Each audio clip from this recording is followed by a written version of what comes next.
Content warning. What you are about to hear is a really terrible podcast. This podcast is not suitable for children or those who are easily disturbed. Spoiler warning for Stephen King's It. Trigger warnings for child abuse, death of a child, discussion of sex among minors and some other fucked up shit. And now for the obligatory socials. Please like, share and subscribe. Follow Daniel at DStarSick on Twitter. Follow Ryan at Darth Daimyo on the Bluebird app. You can find the podcast on Twitter at HorrorPod69. You can also follow us on Facebook, Instagram, Slasher and Goodreads. Become part of the Disturbed community by asking for the Facebook group and Discord links. Send dick pics to the Horror of Babylon podcast at gmail.com. Support the show at patreon.com/the Horror of Babylon. And finally, you can let your friends know that the Horror of Babylon is available on YouTube, Apple Podcasts, Spotify, Audible, Stitcher, Google Podcasts, Amazon Music, Podcast Addict, TuneIn and the iHeartRadio app. Stay scary.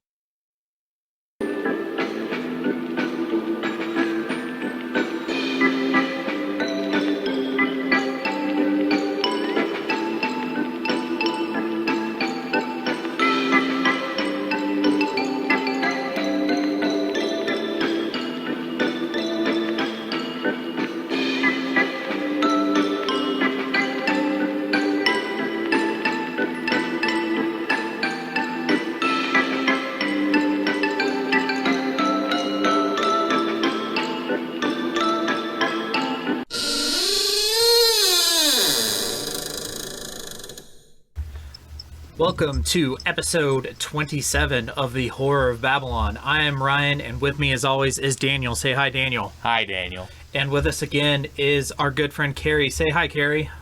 Hi. And today we are finally wrapping up our coverage of the It novel. If you're really into It, don't go anywhere, because we will be doing episodes on each of the adaptations after this, but this will be our last episode covering the book itself. I actually took notes for this one. You're supposed to take Nerd. notes for all of them, nerd. Nerd. Okay, so we're going to go ahead and jump into our first section, which is structure and themes. We've broken up It into 5 different episodes, which has been a little awkward for a couple reasons. One, we've had to avoid spoiling Other parts of it. Yes, Yeah. and also the structure of this book is super unique, and it's been hard to kind of analyze the structure of it just in pieces. Because it's going back and forth Yes, but now we can finally take a look at the structure overall. as a whole. So Daniel, I'd like you to kick us off, and then Carey, you can give some comments. What are the strengths of the way Stephen King structures this book, and then what are some of the weaknesses? Okay, one of the biggest strengths is this is one of the most unique styles I've ever seen. I've read a lot of horror books, a lot of books in general, and there's not a lot of books where they write, here's how they were as adults, here as they were as children, and it's going back and forth to similar situations as memories are slowly unfolding. That really helps strengthen like the mystery of everything. Mm-hmm. Really helps get you invested, because you get to not only see who these kids were, but where they're going to end up. And in some cases, it starts with where they end, such as Stan Uris. And then you're like, oh, wonder how they got there. And that's, I bet you're wondering how I got here. I bet you're wondering how I got here, record scratch. It all started with this world being wrong. I was just getting ready to say that the flipping back and forth kind of like not bothered me, but my attention deficit brain was like I do think reading the adult parts, and I was like, man, I just want to go back to when they were kids. Like, I don't care about this boring stuff. I do It's think adults. I'm glad she said that, because I think that's one of the weaknesses and that's one of the reasons why, without spoiling anything, the newer movie split it up so much. Mm-hmm. Yeah. Because people are like, some people just like the kids, and that's what they want to focus on. I don't think you could structure it the same way in a film. I think it would be super hard. And It would give you whiplash 100%. And another thing is, we've mentioned casual readers and how like I've noticed more things on this read and how it actually fits together where it confused me the first time. A lot of casual readers might get confused by that structure about the bouncing back and forth. Particularly, especially with its length. the first time I read it, the part where I got the most confused is in part 5, where you're getting both showdowns with Pennywise both in the sewers. yeah. And it's bouncing back and forth between. That's where I got the most. Both final confrontations.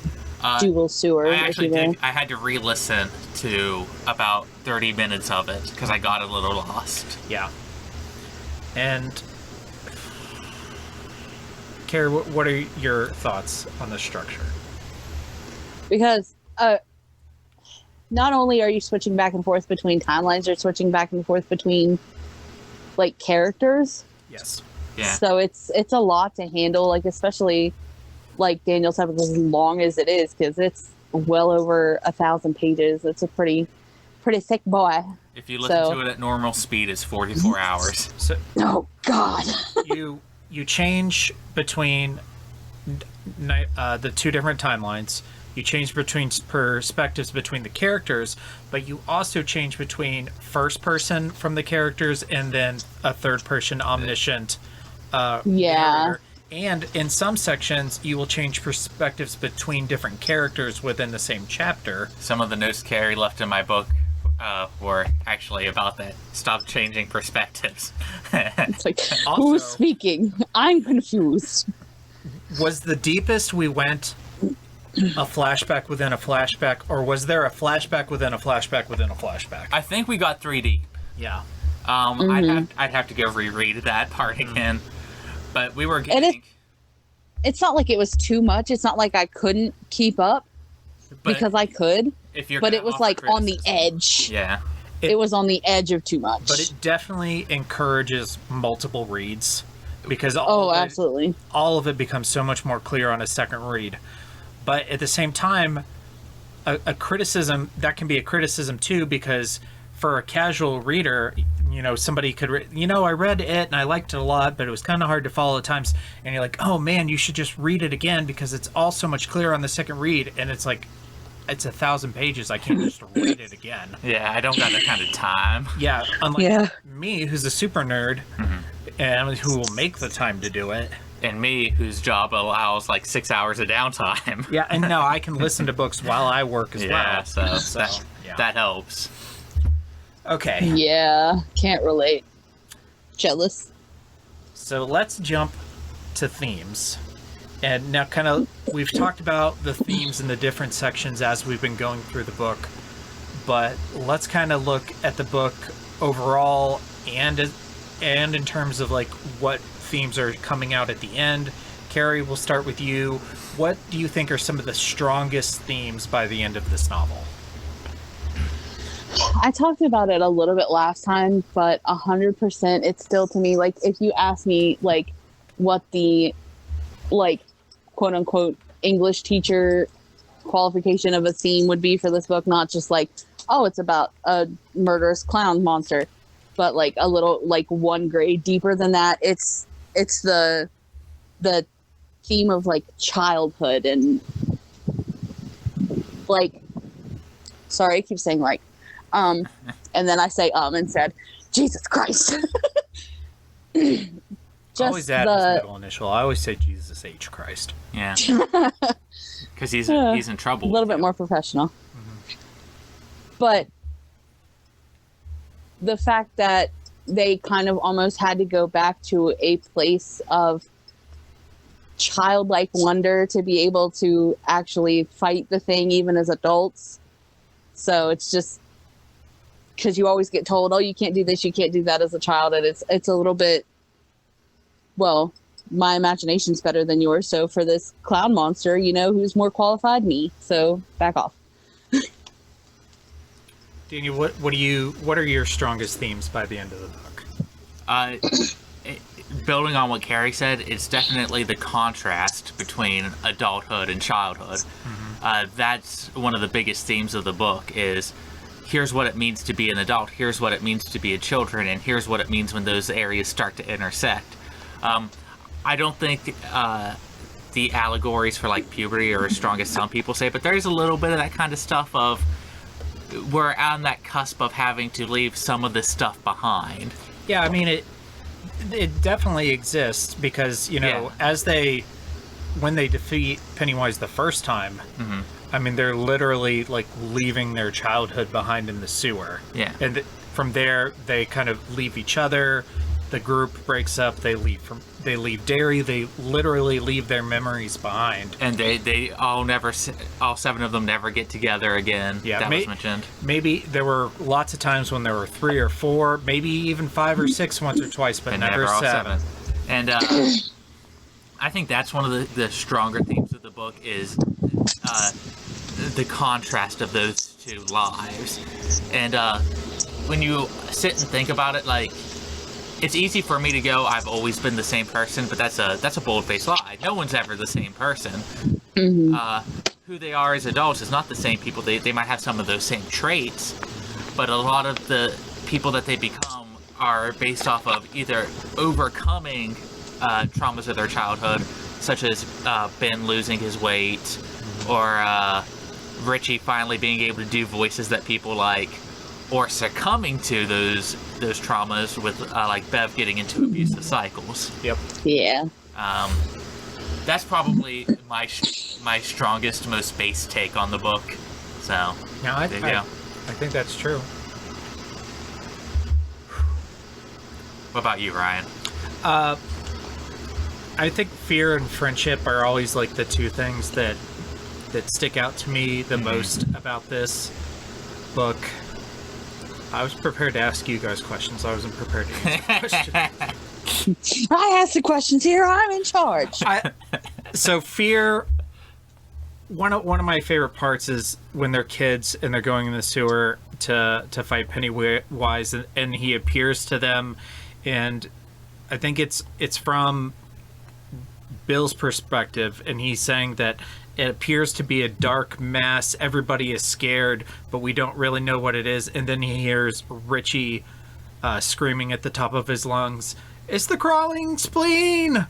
And then that's what it appears as. The crawling eye. The crawling eye. Sorry, Angry Beavers.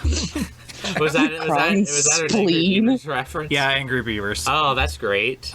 Well, there's an unlocked childhood memory right there. Angry Beavers is referencing Stephen King that I didn't realize until as an adult, because Daggett is afraid of the horror movie The Crawling Spleen, which is just spleen with a finger on it. Oh my god, dude. Yeah. I have not thought about Nicktoons memories are all flooding back. Yeah. Literally. It's the Angry Beavers intro in my head now, and I'm like,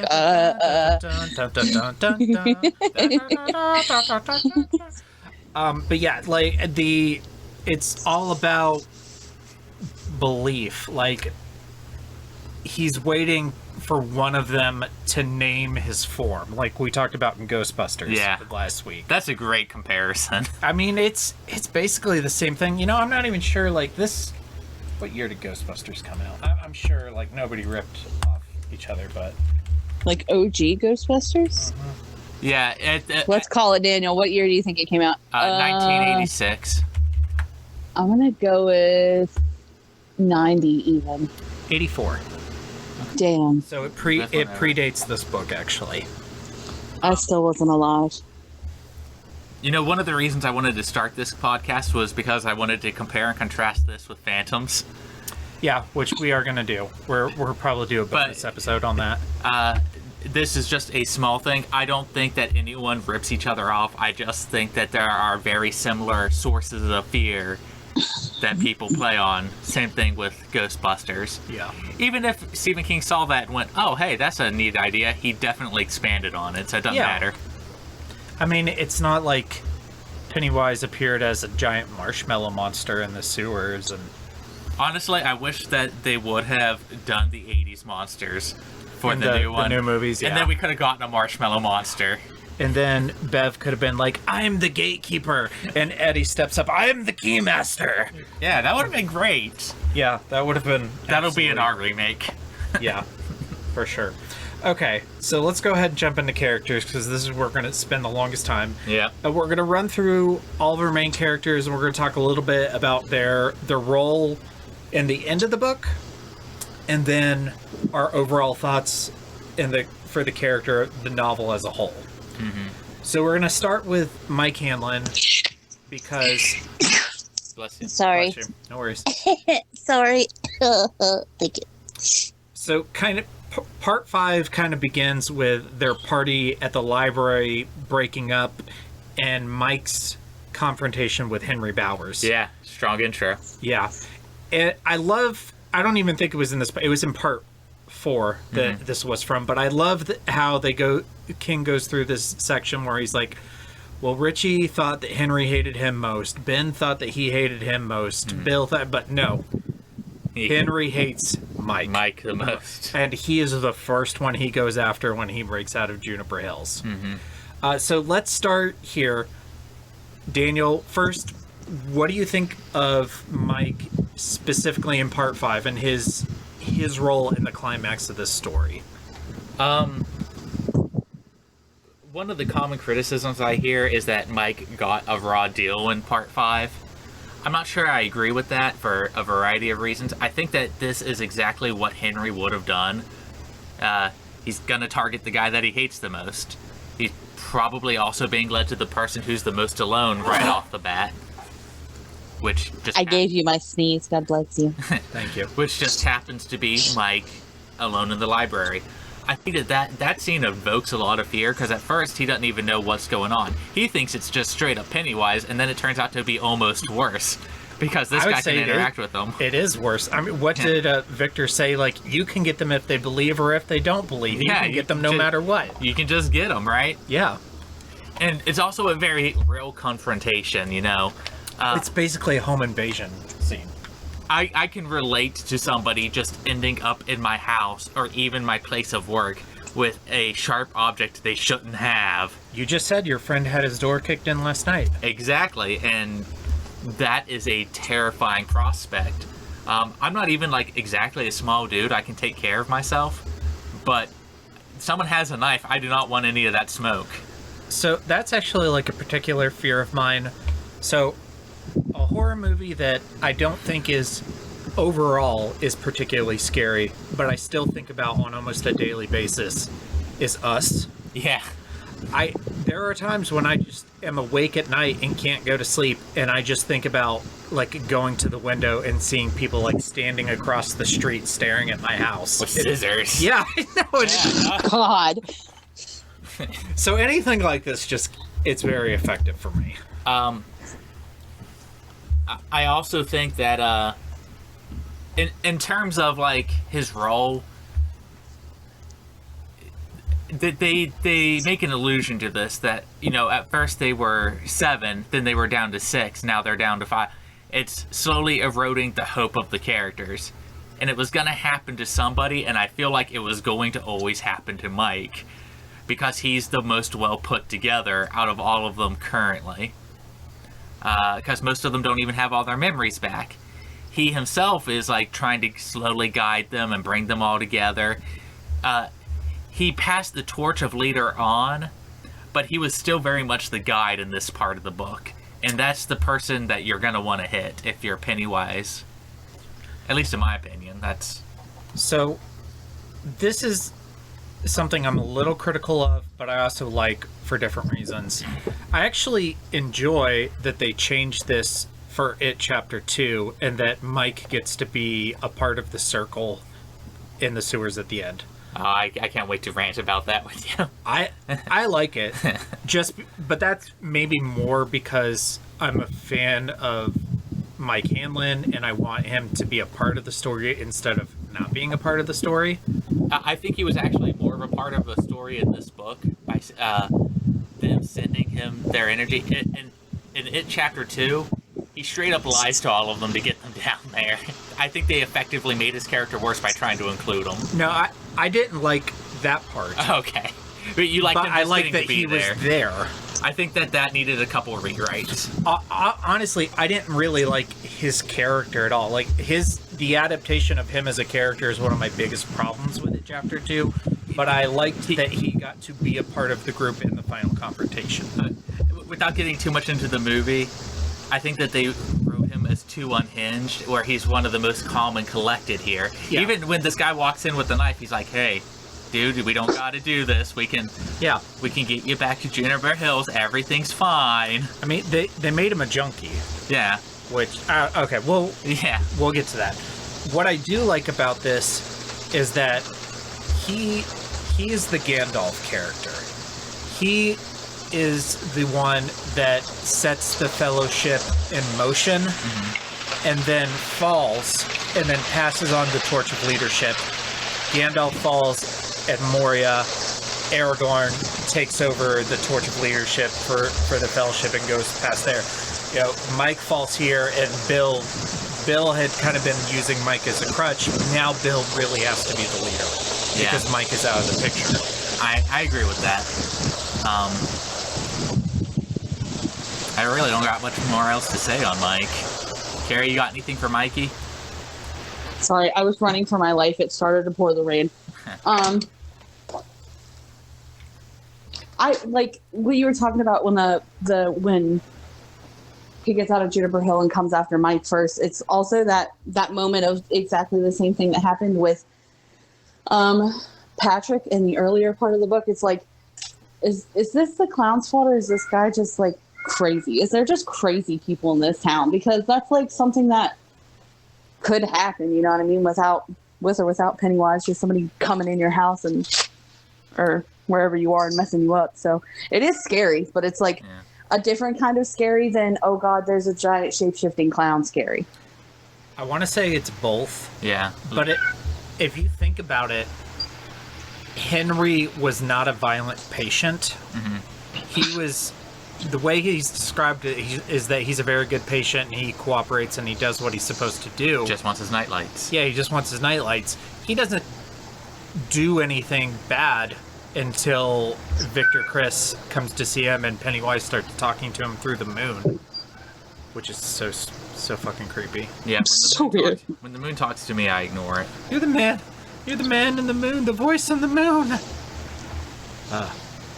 Okay. So what about Mike overall for the whole book? He's not my favorite or my second favorite, but he's not a bad character. Yeah. He's like I said, I couldn't really relate to him as much as I could some of the other characters, but he's okay. I don't think there's any bad characters on this list, so. No. So I think as I read this book, and this is my third time, he's slowly creeping up the list for me as my favorite loser.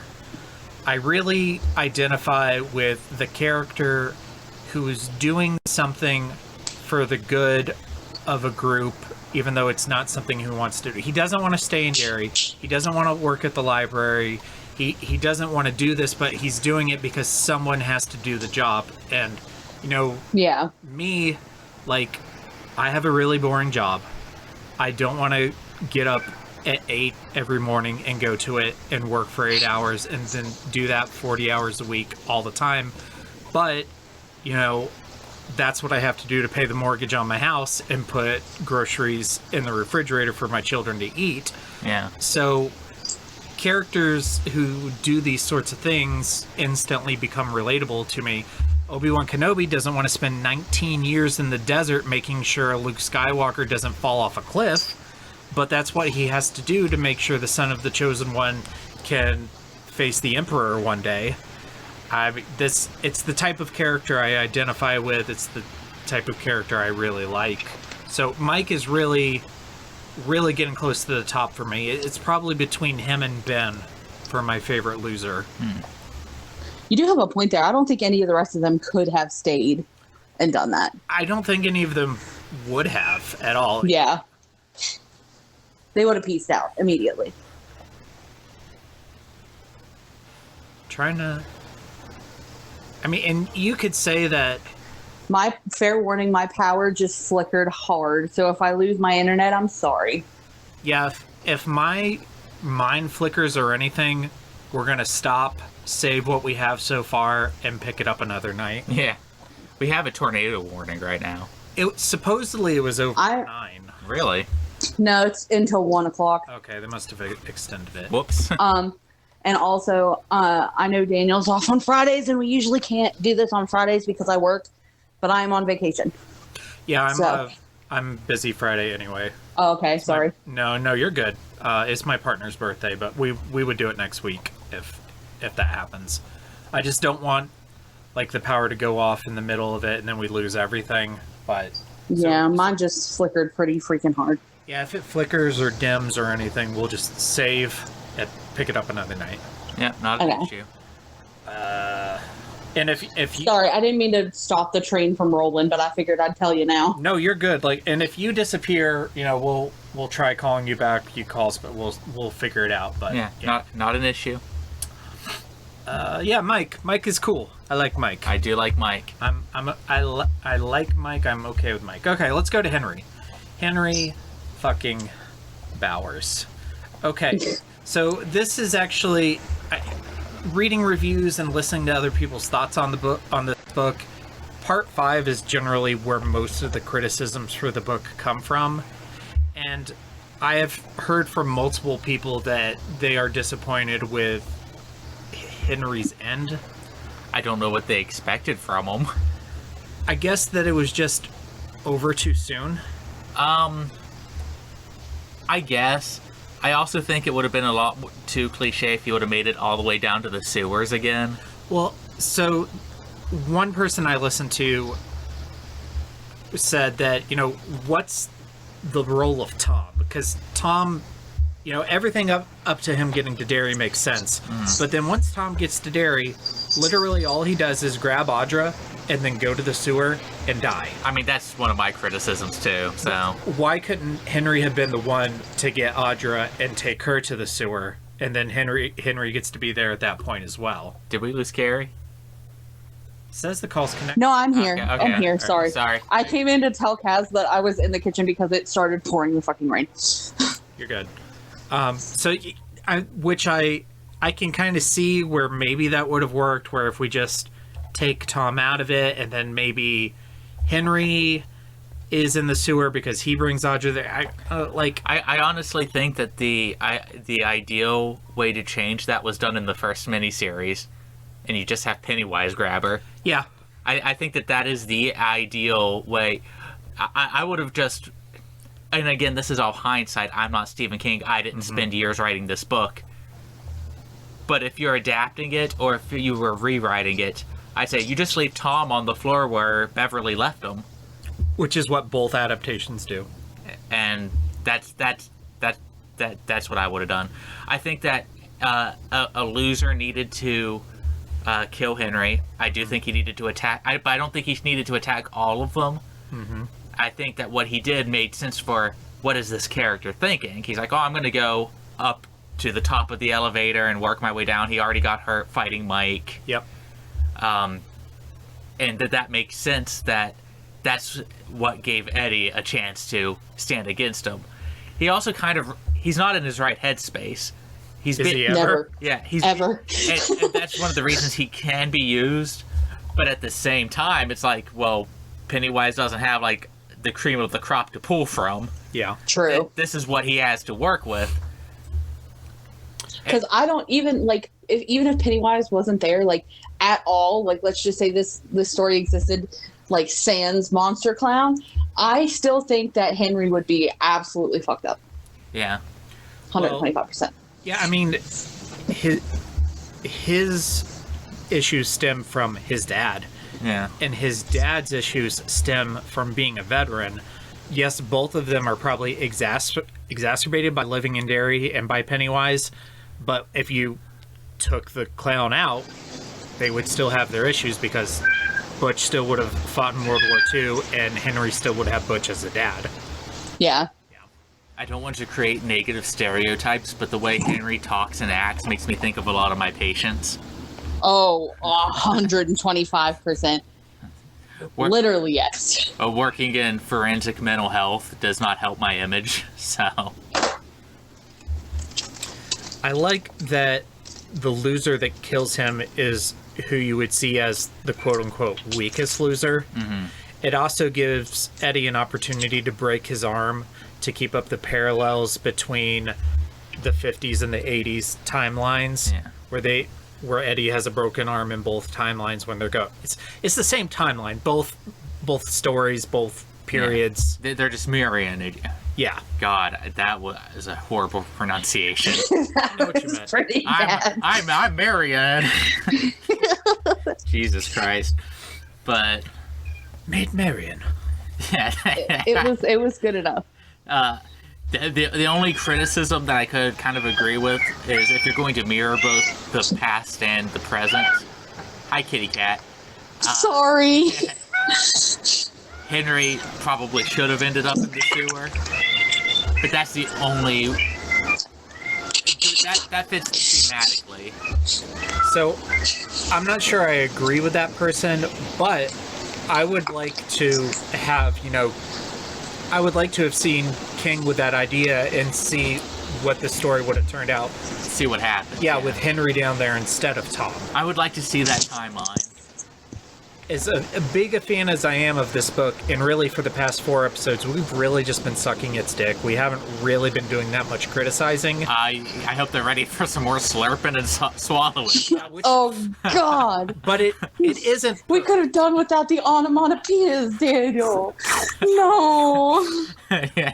There are things that could be improved on. Yeah, there's always something that could be improved. Absolutely. Nothing's perfect. Chewie could always get his medal. Yeah, but at the same time, like, spoiler alert, I think this is the greatest modern horror novel that exists. I agree.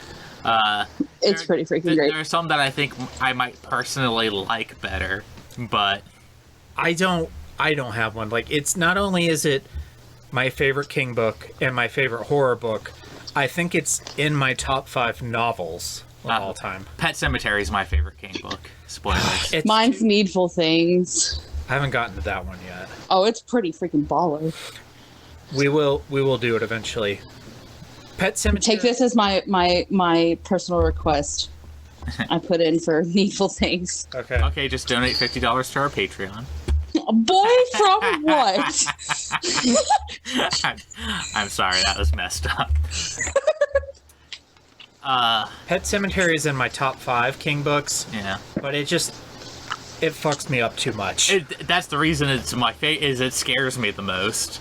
Yeah, Daniel just likes creepy children. Well, doesn't like creepy children, I guess. It's a little column A, little column B. Yeah, the kids are heroes in this book. They're not trying to scare me. What the hell? Jesus. Needful Things has been added to our short list. Hell yeah! I mean, it's a pretty hefty one too. I'm sorry. I like the long books, ones. Yeah. So Yeah. not only And it also has a movie, which I have yet to see, but Well, we'll cover that too, because we are completionists. We watched all of the Mist TV series. we like Batman v Superman and the Mist TV series. Come to us for quality opinions. Yep. Okay. So what about Henry overall? Overall, I really like him. He reminds me a lot of like the unhinged bullies that you would think of. yeah, like in a movie when you're like, are we sure that this child could have gotten away with this degree of bullying? That's 100% him. It's like, well, does this seem real? And then you remember it takes place in like 1950, God knows when, and you're like, yeah, probably. And I know that it's a scene that makes a lot of people uncomfortable, but the scene in the dumpster with him and Patrick always sticks out in my head. Yeah, no, it definitely made an impression on me. Still makes me uncomfortable. There's a quality of like experimentation and realization there.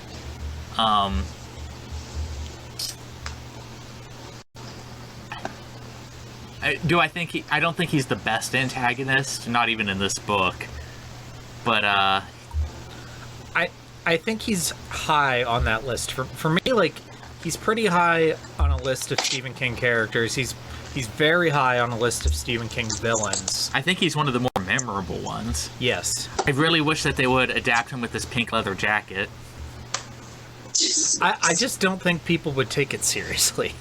That's part of the point, is he beats them up for not liking it. Yeah. But I mean, even if you think about it, is it really part of the point because King mentions it one time? It never comes up again. It's really just like that paragraph, and then it's like it never happened. It would be, I might agree with you if like it came up repeatedly throughout the book. But yeah, no, I would be down to see what that, He doesn't even wear a leather jacket in the new ones. He just wears like the white T-shirt. No, with cut-off sleeves. he's got like the He's more rednecky. He's got like the mullet. Whereas in the miniseries, he's really a greaser. He's a greaser. Yeah, which is probably truer. Yeah, that's always how I picture him in my head. I picture him as a greaser, and I do picture him with the pink leather jacket. Maybe it's just because of growing up in rural West Virginia and him being a bully, but I 100% jive with the redneck more. Yeah. I wanted to get your guys' opinion on this, and feel free to cut this if this goes too far. Oh, God. But what are your thoughts on him being a closeted homosexual? I mean, I think it would work. Because when I've reread this book, that is kind of the vibe I don't know if that's what King intended, but I've just known a few people who have had those kind of closeted feelings, and it's come out as violence. I could definitely see that. But I also don't know if that's me being a stereotype with the pink leather jacket and being molested by Patrick Hochstetter. No, I mean, like, he's just... Maybe it's not even homosexuality, but maybe there's something. Questioning. Yeah, the cue. Well, not even... Maybe it's not even a sexuality thing. Maybe it could be, like, a gender thing or a religious thing. There's something... It could be literally anything. Yeah, that he can't process. Yeah. He's repressing it, and he's acting out with violence. Yeah, I don't know if that's just me being a millennial reading too much into it, but that's, I was getting a lot of that sort of vibe, and I wanted to just get some feedback on it to see if that was just in my head. We were in line for ice cream last week, and the Dairy Cream Corner is a Pokemon Go gym. And Emma and I were battling the gym, so we're both on our phones, like tap tap tap tap tap. And the lady in front of us just like turned around and it was just like, ugh, you mill people, are you millennial? You millennials? You kids and your phones, just get off your phones. Oh my God, I would have caught a charge. I would have been insane. I would have just looked at her and gone, I'll get off my phone if you get on this dick. So, no, I would have lost my freaking mind. I just said, we're trying to play, excuse me. This is how. This is why Carey can't go anywhere. This is why I can't go anywhere by myself, because I would have. Jesus Christ, I hate old people. Yeah, that's all I had in terms of a rating on them. What do we have on here next? Belch and Victor? Yeah, just a little bit on Belch and Victor. I like that every time I reread this book, I think about them a little more because they're really present for a lot of it. There are a lot more, like I keep saying this, they are way more present than I remembered. Yeah. And, you know, that's one of, you know, I sing more praises of chapter 1 than I do of It Chapter 2. But actually, like, one of my big criticisms of that first movie is that they're not there at all for the last part of it. I really think that them getting killed in the sewers, especially one of them trying to protect Henry, is something that's super needed for an adaptation. I love all of that. Like, the three of them are in there together. They're united in trying to kill the losers. Victor's still questioning, but he's following. Just his friends are in it. Yeah. So he's in it.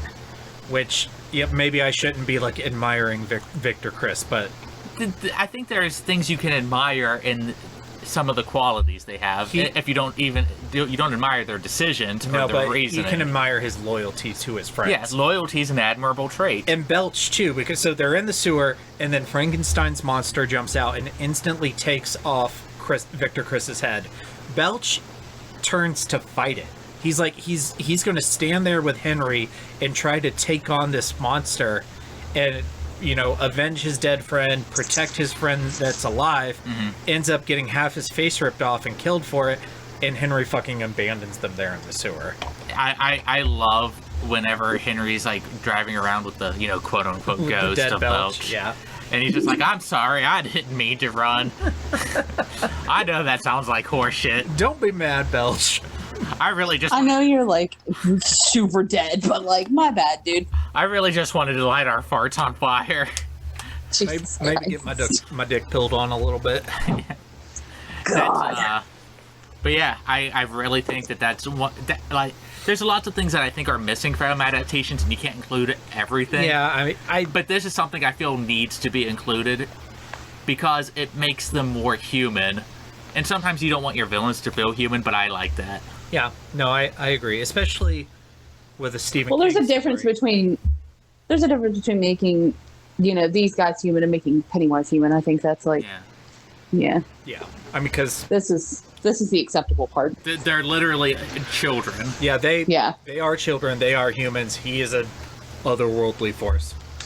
Okay, so let's actually let's go to Tom and Audra a little bit, since we've already talked about them. You've already touched on this, but you want to give us your thoughts on Tom? Tom should have just been written out. Yeah. The big confrontation, that's like the accumulation of Bev rejecting the cycle that she's put herself in. Mm-hmm. It never comes up again, except in like him like beating up her friend, but it doesn't amount to anything. He dies in the sewer. She doesn't get to confront him again. So I 99.9% agree with you. The only justification I can see for what happens with Tom is that he's there to show what happens to a normal adult that just sees Pennywise as Pennywise. Cannot handle it, immediately dies, whereas the losers know going into it, we have to treat this as if we were children or we will die. I think that can also kind of been shown with Audra, because her mind completely breaks at the sight. Which is true. Yeah. Which is why I 99.9% agree with you. So and it's almost like King was writing him up to something and then just went, this book's already like 1,200 pages long. Well, that's his writing style, is to sit and just write and just see where it goes. He doesn't do outlines. I agree with that. Yeah. That's how I write, But sometimes you write yourself into a corner with a character. And then you just gotta let him go. If that's the price that we pay for this amazing book... If that's the price we pay for everything else we get, I accept it. But it is awkward. Yeah. That's one of my minor criticisms. There, I stopped sucking for a second. Until literally, I'll put it to you this way, because I haven't read it in a hot minute. Like I've read it twice in my life, but it hasn't been recently. And literally, until you said Bev, I had no clue who Tom was. I was like, yeah, it's just not that memorable of a character. Who the shit is this guy? But like, as soon as you said Bev, I was like, oh, okay, there it is. He's all the way at the beginning of part 1, and he's sprinkled in there, but he's only he's like a Mrs. Dash. Yeah, like. But the fact that my brain still connected things without him existing means that you're probably right, and I don't think he should exist. Not in the last part of it. I like his journey getting to Derry, like him and Kay, and how he assaults her to get the information out of it. Yeah. And her scene with the doctor, and how the doctor thinks she's an abused wife. And I love all of the build up with Tom. But then once he gets to Derry, it's just nothing happens. Yeah. It's a wet fart. There's a scene with him in the hotel where he's like, oh, I leave the light on whenever I sleep in a strange place. Her I'm going to beat the shit out of her. And then Pennywise gets him. He grabs Audra. He goes to the sewer. He dies. Yeah, just unnecessary. Okay, so... Well, I mean, he's necessary from the beginning, but... Yeah, definitely his scene with Bev in part 1, their confrontation, that's great. That's a highlight of the book. It's super uncomfortable, but it's definitely one of the strongest parts in the early portion of the book. It's just the end is... Yeah. It's a weak part, like you said. Okay, what about Audra? Audra I like because she actually follows through with all the stuff that like Tom was setting up. She helps Bill. Dang, I was gonna call him Ben. Bill. Yeah. She helps him complete his character arc. Yep. It all circles back into that Hi-Yo Silver. We're gonna outrace the fear. And just really a little bit on the epilogue. Like, if somebody described that epilogue to me, I'd probably be like, man, that sounds so damn corny and awful, but it really gets me every time. It gets me every time, too. And I'm telling you. And that's like another thing that goes back to, like, the overall theme being, like, being a child and living, like, as a child is when he's like trying to bring her memory back and they're on the bike, and it's very like you have to make her. You have to believe. You have to believe that it's going to work. You have to believe that we can save Tinkerbell. You have to believe that you can fly. And it's it's the last little bit of magic too. Yeah. She got like ass blasted into reliving her childhood because she wasn't mentally there. Yeah. It's also very odd. I brought up H.P. Lovecraft a lot. What happens to Tom and Audra is exactly what happens to every character in an H.P. Lovecraft story. Their minds are always broken. They're left like brittled and useless or trying to kill themselves. Did you decide which H.P. Lovecraft book we're going to cover? I'm thinking Call of Cthulhu because it has a video game adaptation, loosely, and it has a black and white movie adaptation that was done by the Lovecraft Society. Ooh. And that's the only reason I'm settling on that. I think there's two that you would like more, including The Shadow over Innsmouth, because it has the most in common with this book. Mm-hmm. And there's also kind of a movie adaptation of that, so it's between those two now. Well, I mean, we can also do both eventually. Yeah. But you only get one first Lovecraft story, so... True. Okay. It's like I wouldn't recommend... There's some Stephen King books I wouldn't recommend as a first Stephen King book. Right. Or a second. Yeah. So let's go back to Eddie. Okay, if there was going to be a loser that I said got the rawest deal, it would be between Mike and Eddie, and I lean towards Eddie, and I'm going to tell you why. Because he dies. Because he dies. Rip. Everyone forgets that he dies, so he just gets to rot in the bottom of a sewer having gained nothing. He didn't have to, but his big reward for escaping Derry was to marry his mom. And he still has, even before his memories come back, he's still a hypochondriac, so he still carried all of his childhood trauma with him. Even though in the most negative ways. Even though that character growth he has after his talk with Mr. Keene, mm-hmm. where he tells him that it's all bullshit. Mm-hmm. And between then and when they fight Pennywise, you actually see some character growth where it says he's using his inhaler less, like he's more confident. But it just seems like that all goes away after they beat Pennywise. And that's why I think he's the character that gets, in my opinion, the rawest deal. Now, I do think that somebody had to die. I agree that one of the losers, aside from Stan, should have died in this. And I'm not exactly mad that it was Eddie. I'm just saying that because it was Eddie, I think he got the rawest deal. If it would have been somebody else, I would have been like, the raw deals have kind of been spread out. Well, if you think about it from a story perspective, I think it really only could have been Eddie or Mike. There wasn't really a world where it was ever going to be Bill or Richie. And I don't think it also would have ever been Ben or Bev. It's definitely not going to be Bev. Yeah. I could see a universe, and I think this would be a more poorly written story, mm-hmm. where it could have been Ben protecting Bev. Yeah. But that's like super... There are cliches in this book, but that's like... Yeah. I'm going to jump in front of the woman I love kind of nonsense. Yeah. And he's protecting everybody he loves. He's using the last little bit... And this is one of the things I love in the book, is like he uses it as an inhaler, and it works again. It just doesn't work enough. So when it gets to that part... I always picture it how it is in the miniseries. That it doesn't work. Well, it's what he says. In the miniseries, he says, "Eat battery acid, you slime!" But in the book, he says, "Fuck." He's like, I forget exactly what he says. Kids curse a lot. They a lot. They curse in that way that kids who just learn to swear curse. Right. So, Stephen King can write kids. So. Carey, what about Eddie? Eddie Spaghetti. Eds. This is a gazebo. I don't like it when you call me Eds, Richie.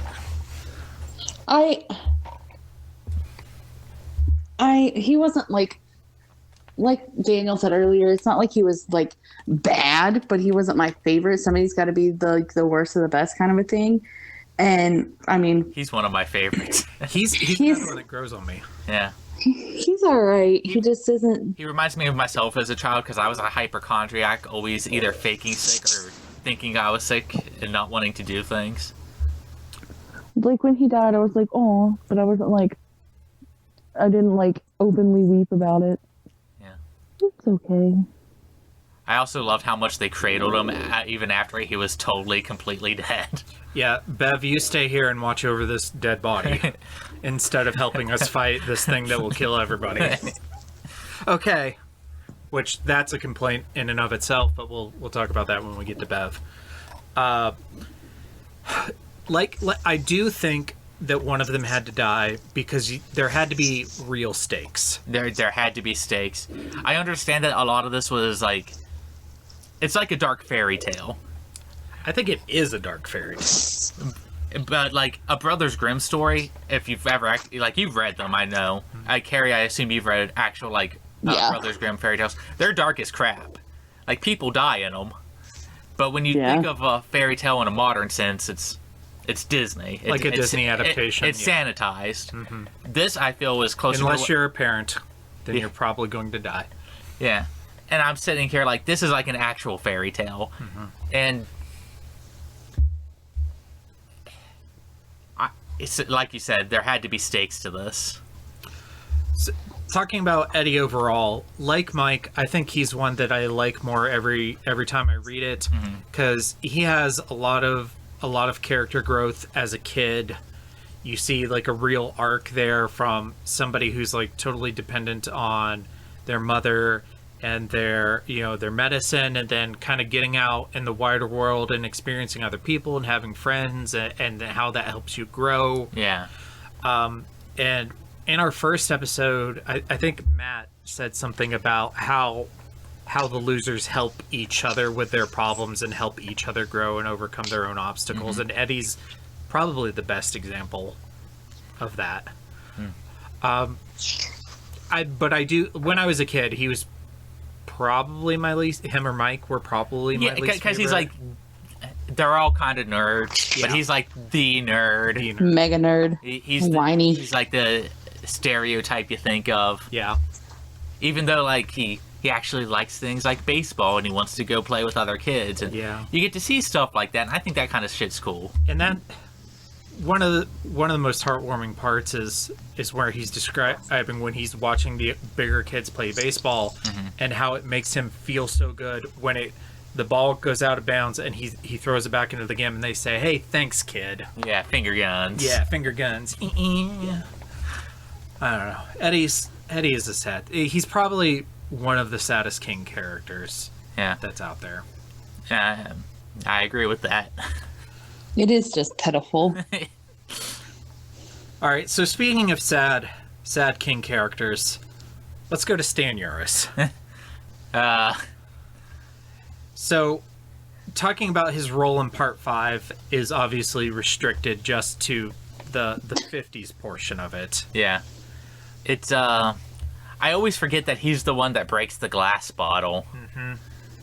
Because he's the only one who recognized that it is female and was pregnant and going to lay eggs, and thus represented a bigger threat than they already were. And that's part of what broke his poor little mind. Yeah, which, I mean, like, honestly, if I was an 11-year-old kid and I knew that there was a giant shape-shifting spider monster that was going to give birth to hundreds or thousands of eggs that could do the same thing under my town, I'd probably wind up killing myself as an adult too. I mean, like, you have to come back and fight this thing.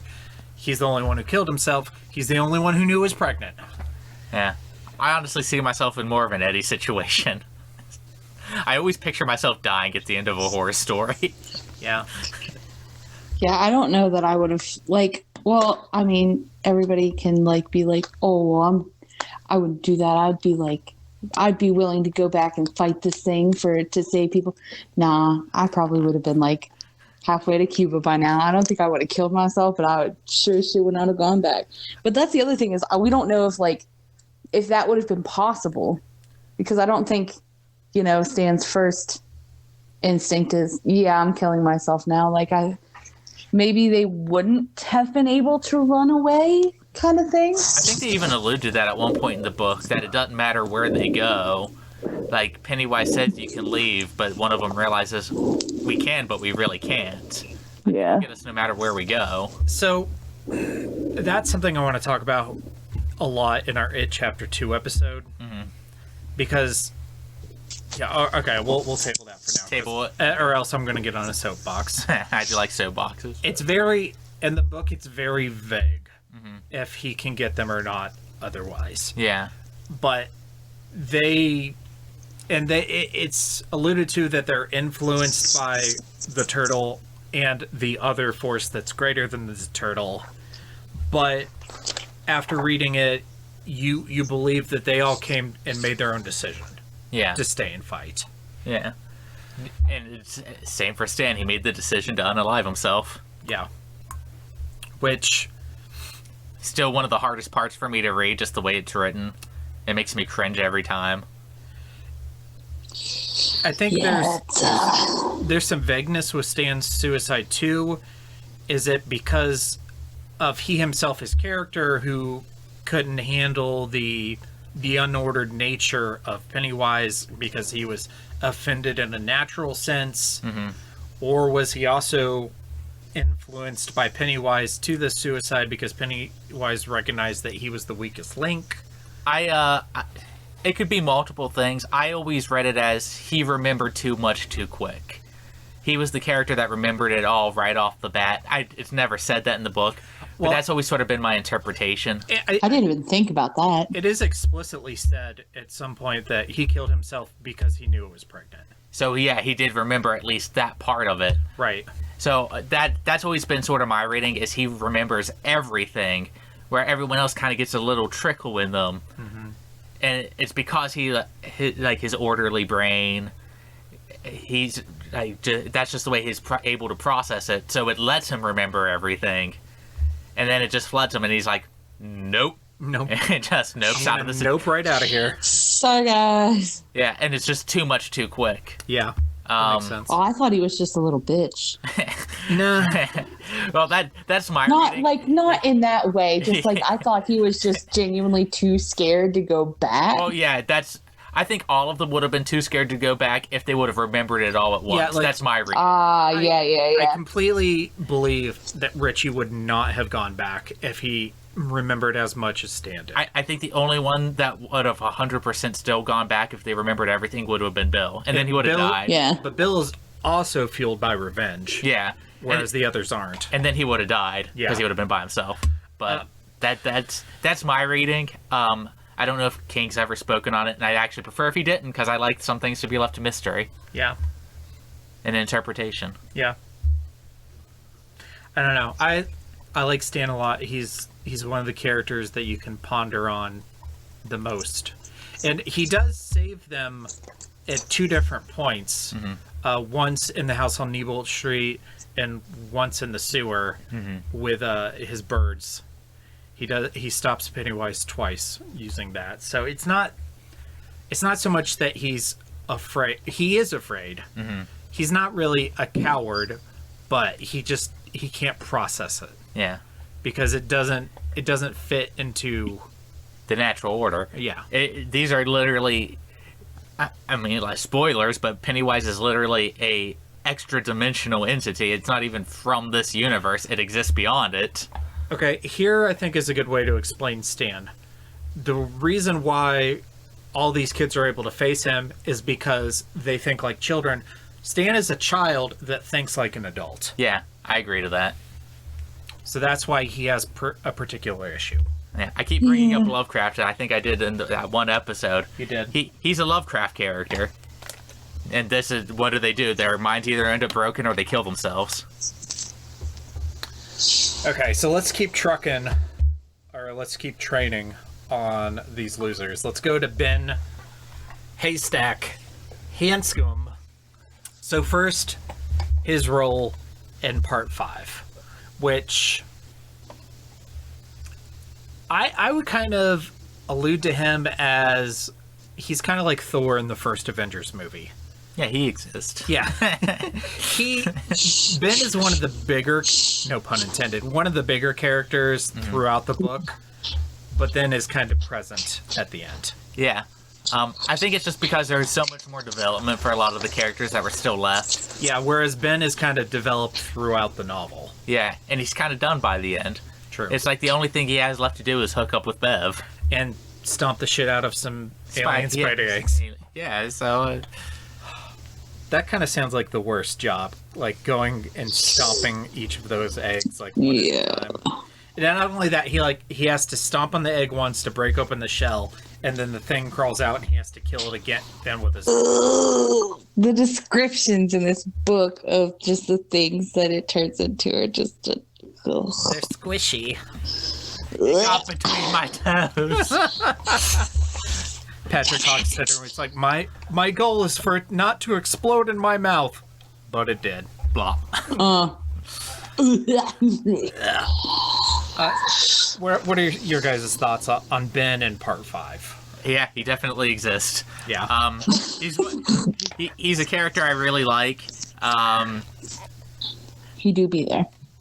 I really do like that there's not like a very super long, drawn out love confession scene between him and Bev. It's kind of just... Chapter 2. Yeah.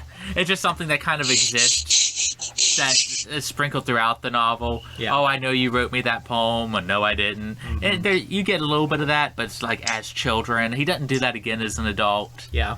And I appreciate stuff like that. I really love the scene with Ben and Bev as kids in the clubhouse. That scene is great. It's so great. I do think that he's a stronger character as a child, but I could say that for almost all of them. I would, yeah. Everybody grows up and starts sucking. I guess the only one that I would say is maybe stronger as an adult is maybe Mike. Yeah, I think Mike, and I think that there's an argument for Eddie just because of the back and forth. Yeah, true. Because he kind of has like this sort of push-pull with his development. Yeah. Mm-hmm. Okay, so what about Ben overall? I'd give him a 4 out of 5. For me, like I said earlier, it's between him and Mike for my favorite loser. Historically, watching the miniseries as a kid, Ben was my favorite. Mm-hmm. He's the one that I identified with. I was kind of a bigger kid. I got crushes on girls super easy. That's super just me hard. Now. So, and that like his weight loss story is just like, man, I want that story, man. I just want to like eat salads nonstop and run everywhere, and just that's what I want to do. But it's harder than It's super hard. Mm-hmm. I'm a super active person, and I still can't give up junk food. I can do one or the other. I can exercise, or I can eat healthy. I can't do both. Right. Yeah, but I think every, fat kid wants that. I want to grow up and get hot. And like, just even reading someone that doesn't exist do it, you're like, good on you, dude. I think part of that is because of things in like books and television is that's the fat kid's character arc, is they always lose the weight. Yeah. Yeah. And Daniel might not be the most body positive person on the planet, but at the same time, I'm seeing that I'm like, that shouldn't be the only way you represent their character development. Well, yeah, no, absolutely not. Also, with Ben, another thing that I identify with and appreciate is that he's super committed to one woman. Yeah. Which, like, to an insane amount. Like, in the first part, where it's his introduction section, where it's from the bartender's perspective, Ricky Lee. He makes a point of saying that Ben is always alone. He's super attractive. He never comes in with a woman. Women try to talk to him and buy him drinks in the bar all the time, but he never goes home with any of them. It's because of his one-itis. It's because he's in love. Bevitis. Yeah. I got me a bad case of bevitis. Yeah. Oh no! But you couldn't call it marshitis because that sounds like a real thing. I have maintained this ever since my my divorce. Is one-itis is the worst thing a man can ever catch. There are other fish in the sea, Ben. I'm glad he got the fish he wanted, but at the same time, that would have been my advice to him. And again, this kind of works for me specifically because I've only been with one person ever. Yeah. So. Oh really? Yes. Yeah. And I know my story is not most people's story. He's our second Teresa. I want you to understand this is not like a pitiful aw. This is like, oh my god, that's so sweet aw. Right. Yeah. But that makes me identify with Ben more because It doesn't say he's a virgin. Obviously, he's not. Yeah, but it kind of he implies might think that, he is. Yeah, it kind of implies that he's not with other women. Yeah, and he doesn't even remember Bev. yeah. So maybe It's just the spirit of Bev in his heart. yeah. That's also another like fat kid happy story is like getting your girl at the end of the movie. You know what I mean? Yeah. Like, yeah. I don't. Also, it's all those guys that bullied me. I'm gonna have sex with this lady in a sewer. I don't. I don't care who gets who. I just like it when people get little romances at the end, but I'm kind of soft-hearted like that. Yeah, no, I like to see full circles on love stories. Yeah. Okay. So Beverly Marsh first in part 5. Carey, what are your thoughts on Beverly in just the end of the book specifically? And we're gonna table the big topic to later in the podcast. For Kiss Me Fat Boy. Yeah. Aside from that. But you guys might have to like refresh my memory. I'm so. When they go into the sewer, her role is not super important. But at least she wasn't kidnapped. Yeah. But wasn't she like actually super important the first time they went down there because she was the only one that could shoot him and. But that was the house on Neibolt Street. Oh, okay. And I have that issue too because I reread this last year for the first time in a few years, and in my mind I fused the house on Neibolt Street and the sewer scenes together. In the miniseries. Yeah. Because of the miniseries, but the whole. Oh, is that what did it? The whole slingshot, silver slugs, that's all in the house on Neibolt Street. None of that takes place in the book. They kind of only end up in the sewer because Henry chases them down there. Right. And so they're just there because, well, this is where the forces that are controlling everything have led us. So presumably, even if they still had this slingshot and the silver slugs, it wouldn't have mattered. It wouldn't have mattered. So yeah. She doesn't really do anything other than get left with Eddie's body. Yeah. That kind of sucks. Mm-hmm. Yeah, that's really irritating. Because, like... At the same time, you know, it's... There are a lot of characters. Then they all had, like things, important things to do. What was hers? Well, she was the sniper of the group, but she served that role before they Sniper doesn't matter when you have a... She served that role early, and, without getting into specifics, she got them out of the sewers the first time. Yes. But it's not. She didn't have like as active a role in those sewer confrontations as say like Eddie did, because Eddie's the navigator. Where without Eddie, they would have been completely screwed. Yeah. I mean, that kind of sucks that she wasn't as important because I thought I remembered her being a lot more important, but like you guys said, it must have just been the house on Neibolt Street stuff. And part of that, I would have liked to see her do more, but you got to have bigger moments earlier. Yeah. Like Ben, she has a lot of huge moments throughout the book, and then she's kind of peters out. Yeah, she's kind of just present for the end of it. Because she has to be there. And this is also why the miniseries is the superior adaptation, is because they get rid of the house on Neibolt Street and they make all of the slingshot stuff take place in the sewer. Yeah. Which makes her more important throughout the confrontation. I think that's actually a good rewrite if you were going to do one. Yes. So, I don't have many more thoughts on Bev until we get to later scenes. Okay, so let's talk about Bev overall. Overall, I really like her. I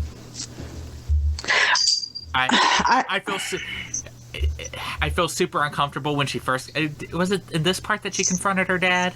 No, that was part 4. That was part 4. Okay. Well, no, you're right. It is part 5. Okay. But still overall, like, I hear you've been hanging out with boys, Bev. Take your panties off. Yeah, so she's been she's been playing with the guys in the Baron. Mm-hmm. They all go home for lunch. Her dad is standing behind the door waiting for her. Mm-hmm.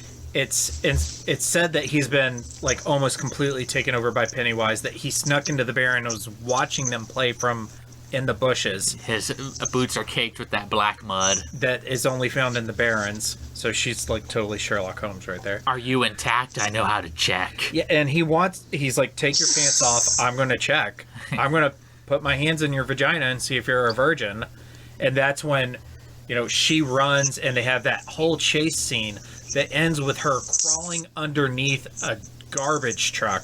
Yeah. Like underneath she like gets burned by the exhaust. She's crawling through the garbage that has fallen off the truck. Mm-hmm. So this whole like time before they even go into the sewers, she's covered in garbage. Yeah. And she's scraped up from crawling underneath of it. It's a hard part. Yeah. Yeah, it's super hard. To read. But yeah, that I think that entire sequence was very well written. It also showed her as kind of, like you said, Sherlock Holmesy. Mm-hmm. She's a character that notices things very well, and she has a lot of how can I word this? She has character insights. She can tell a lot about people. I really like Beverly. Yeah. The thing we're going to talk about later aside. But also, like, I like putting that aside because I don't like her character being defined by that one section of the book. Because she does so much more throughout the entire book. Yeah, and she's one of the smartest of the group. Yeah. She recognizes danger. She knows people really well, like you just said. And that's one of the reasons why everybody's in love with her. Almost in a very literal sense. What are your thoughts on Beverly, Carey?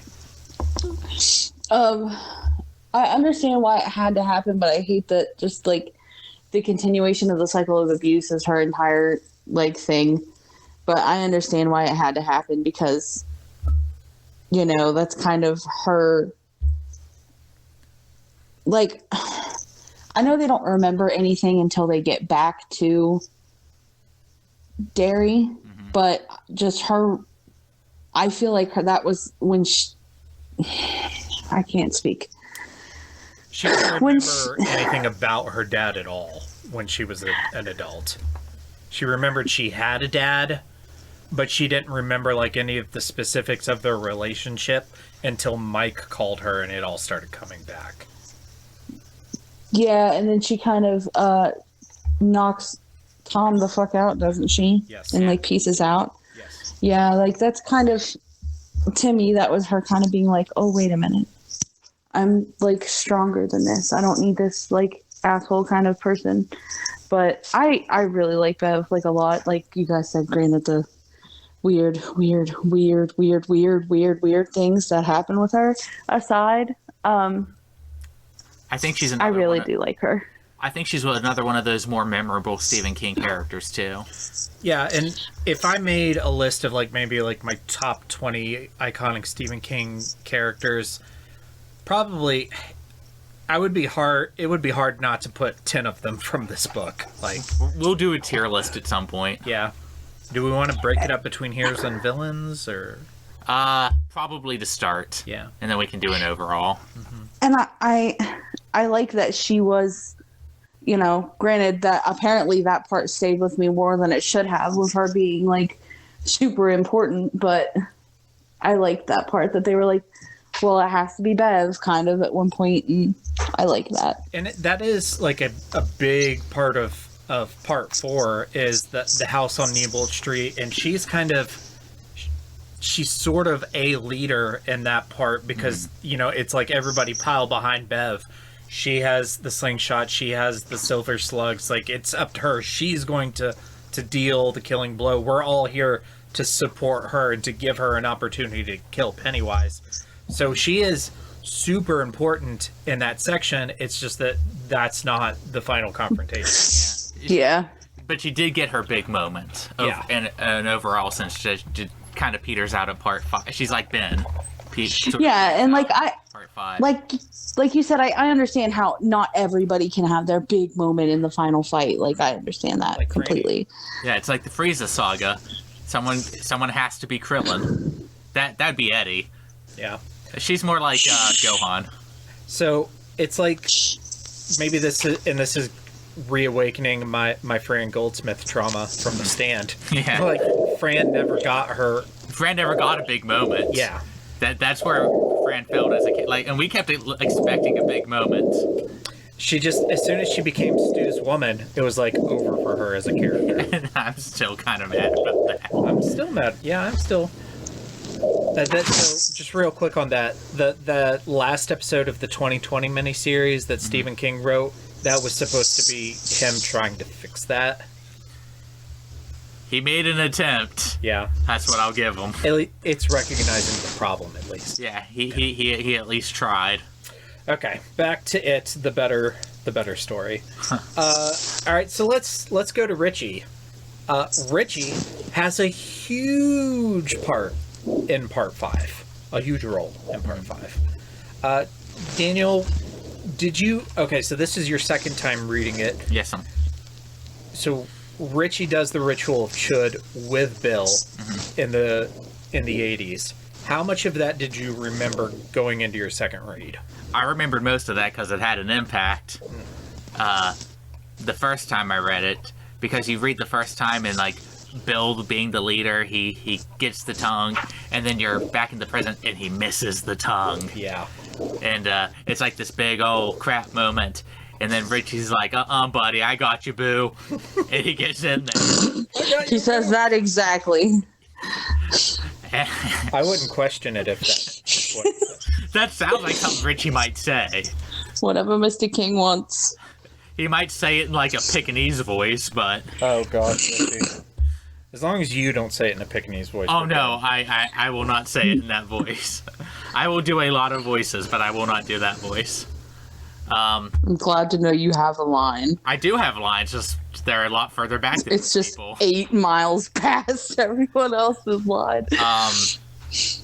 And for me, that's like, it builds on Richie and Bill's relationship throughout all of the book.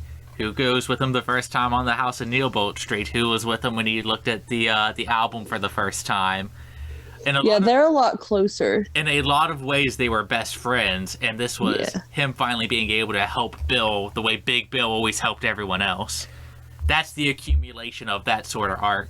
In my head, like, from watching the miniseries a lot, and then, from the earlier part of this book, I always kind of associated Bill and Eddie as best friends, and Richie and Stan as best friends, but no, it really is Bill and Richie. Yeah.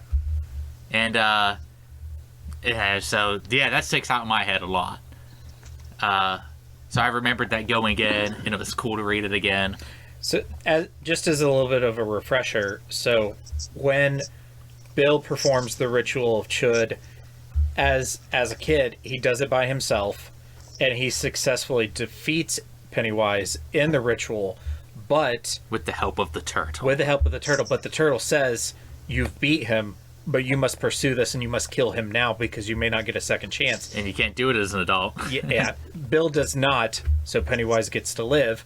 And then when they go as adults, he maybe I even get chills just thinking about it in the audiobook where the narrator says, and the ritual of Chud has begun for the second time. Yeah. It's so cool. Video game music. Yeah. But Bill, like you said, he tries to bite the tongue. He fails. Richie backs him up. They both perform the ritual. They defeat Pennywise again, but this time he's like, no, we have to kill him. We have to follow it deep into the darkness.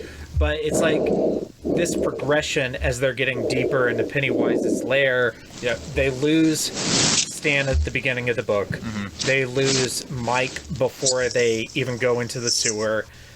They lose Eddie in the first chamber because he dies, and then they lose Bev because she stays to watch his dead corpse, which is a great decision, guys.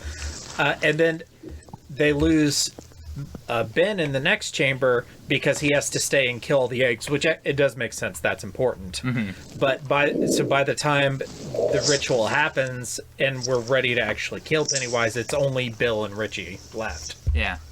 Which I think Matt said something in one of our earlier episodes about them kind of being the core of the group, about Bill being the leader and Richie kind of being the heart of the group that because he's the most inviting to the new people, and he immediately like gives people nicknames and makes them feel included in the group, and maybe they're not super sensitive nicknames. Yeah. This is Stan. He killed Christ. I believe that was my father.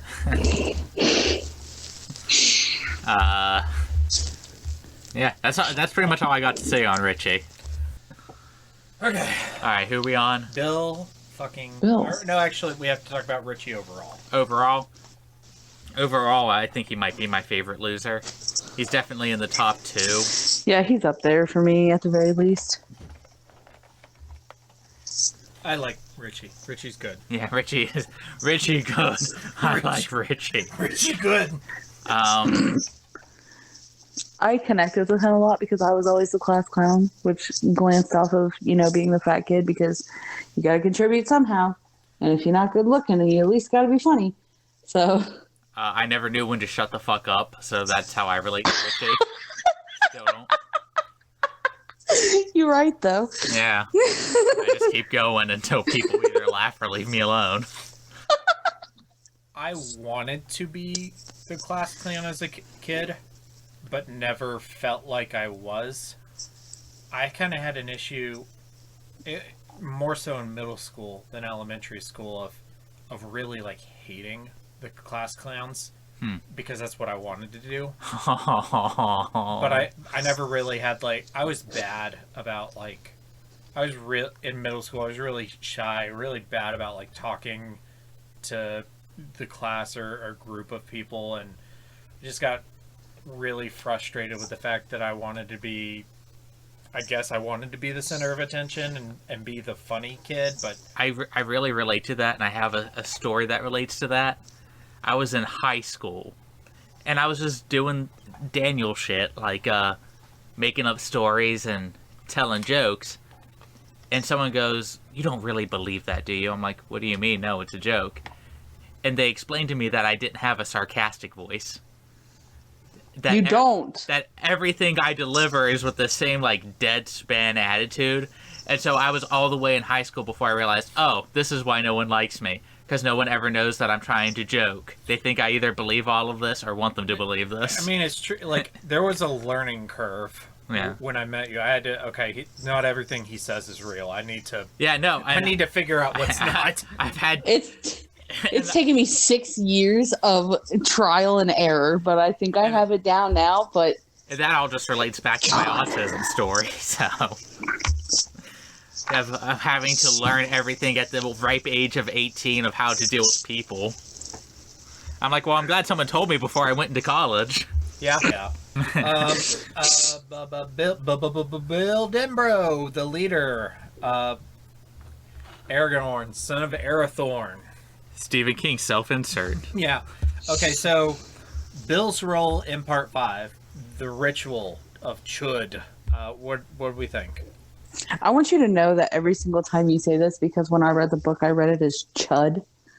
And every single time you say this, I'm like, oh God, I'm so stupid. Why would I think it was Chud? I also read it as Chud because it's spelled exactly the same and it's pronounced Chud. Well, I'm so glad I'm not insane. I'm not a good reader. Mm-hmm. I'm an audiobook person, so all 3 times I've read this book has been with an audiobook, so I've never really had the opportunity to mispronounce it. So don't feel too bad. Yeah. It stands for cannibalistic humanoid underground dweller. Huh. Oh, I didn't know that. Yeah. Me either. I didn't think it was. It's from a trash horror movie, straight to VHS horror movie. I thought it was child homicide under dairy. That's so good. Damn, that is really good. He's too witty for me. I really liked his first ritual. I actually prefer the second ritual because when he misses the tongue, that's such a dramatic little piece. So dramatic. I love both though. Yeah. Just standing up to this giant spider-esque creature. It's not a spider, but that's the closest our minds could comprehend. Yeah. And biting tongues with it. I'm like, man.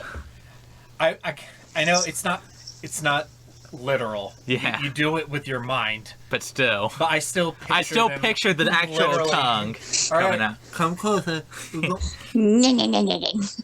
I feel like that's not something that you and I should ever should be mentioned around us when we're really drunk. This is like, let's do the ritual of Chud. I could see I that cannot happening wait. someday. Let's I cannot wait until you're drunk again. I cannot wait. Let's tell jokes, bite each other's tongues, and tell jokes. I mean, the next time we do our streaming, I'm gonna bring us over beer. So Yeah, Friday. I'm just gonna be in your comments screaming "chud" at the top of my lungs. Chud. get everyone from work to listen in to Carey. This time we'll have video. What were we talking about? Bill, his ritual. Yes. Everything in part 5 is the accumulation of his arc, because there isn't a protagonist, but he's the protagonist. yeah, he's the closest to the main character as you can get. Yeah. It's his brother who died. It's his revenge quest. Yeah. It's his wife in the sewers. It's him being the last one to use the last little bit of magic. Yep. It's him doing the ritual with the spider the first time. Yep.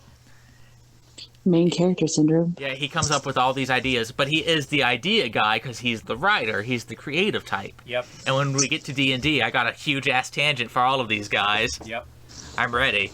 But I really think that everything that Bill has been building up with at this book, you get the payoff. Everything that you wanted for all the other characters, you at least get. I think you get it for Richie also, but you also get it for Bill.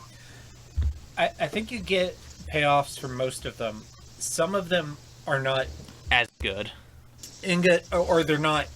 It doesn't happen in the last section, like Ben and Bev. You get payoffs for their story, but it happens earlier. Yeah, that's what I mean. They get their payoffs in this final part. Yeah, exactly. And because the other character still exists, some people are still looking for that payoff. Exactly. But you've really already gotten it, you just don't realize it. And those are just some things you have to accept with a book this long. And it's also another reason why this book is great with multiple reads. Yeah. Yeah. I've always... I don't know if I could say I'm critical of, like, the cosmological stuff that's introduced here. Because it's not really introduced. But it's kind of finally, like, shown. Yeah. And I do think there are going to be some people that have a hard-ass time with the spirit of a kid traveling the cosmos coming across a turtle that puked up our universe. And they're going to be like, well, where'd this come from? I'm like, well, he was mentioned in chapter 1. He had a tummy ache that day. I do understand why they cut some... This is the same thing with, like, Belch and Victor. It's like, I understand why they cut it out, but I still think it needs to be adapted in some form. This is one of the reasons why I think a comic adaptation is really needed.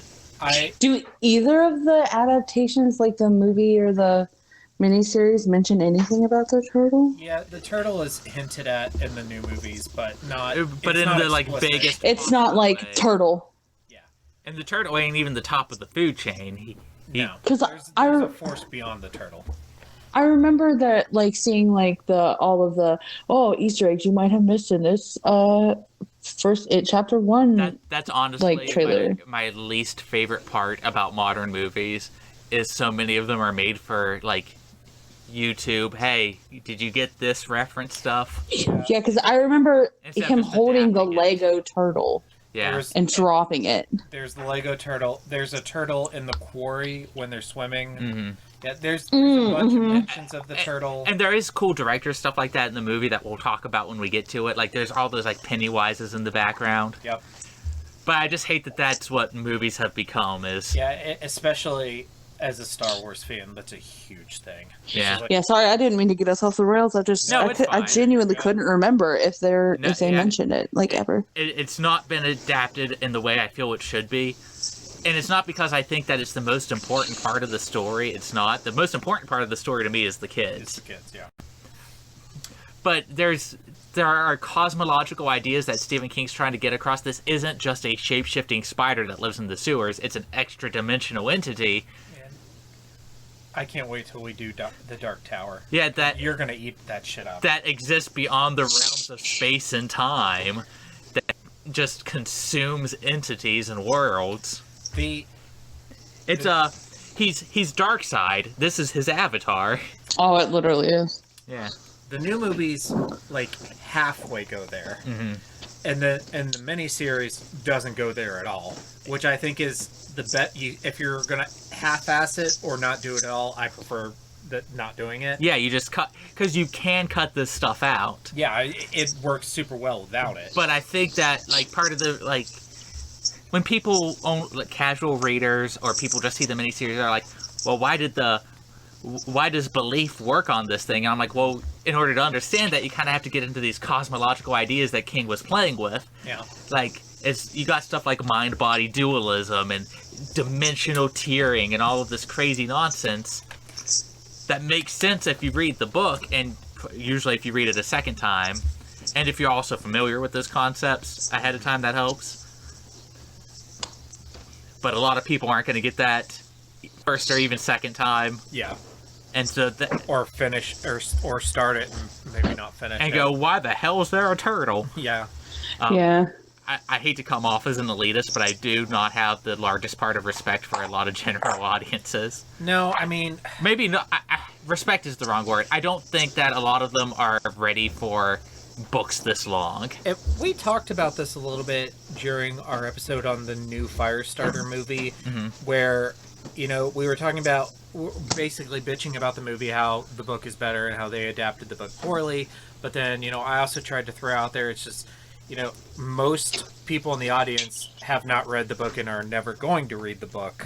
So, whereas, you know, we're people who read these books sometimes multiple times, we have to keep reminding ourselves with these adaptations that they're not made for us. They're made for a general audience. And yeah, even though we don't like that, we kind of have to, that thought does have to be present in our mind. Yeah, that's like... That's like 98% of book to movie things too. It's like, yeah, I remember reading Ready Player One for the first time and being so excited. Oh my God. I can't even, the book was so good. You should have seen me at the premiere of Abraham Lincoln Vampire Hunter. Oh God, I'm still mad about that movie. I was lit. I've never read the book and I love that movie. The movie, I don't want to make you feel bad for loving the movie, but you can. It's okay. Like I said, I have a penchant for liking really bad movies. I like bad movies too. The novel is actually like legitimate historical fiction. Daniel gave it to me like years ago. Is that my copy of it? No, your copy's on my bookshelf. Okay. Oh! I have 3 copies of it now. The book, it like takes Abraham Lincoln's real life and then it fills in the gray areas with vampires, and it just adds it in there. Yeah. Oh hell yeah. Yeah, it's great shit. I probably would have liked the movie if I hadn't read the book.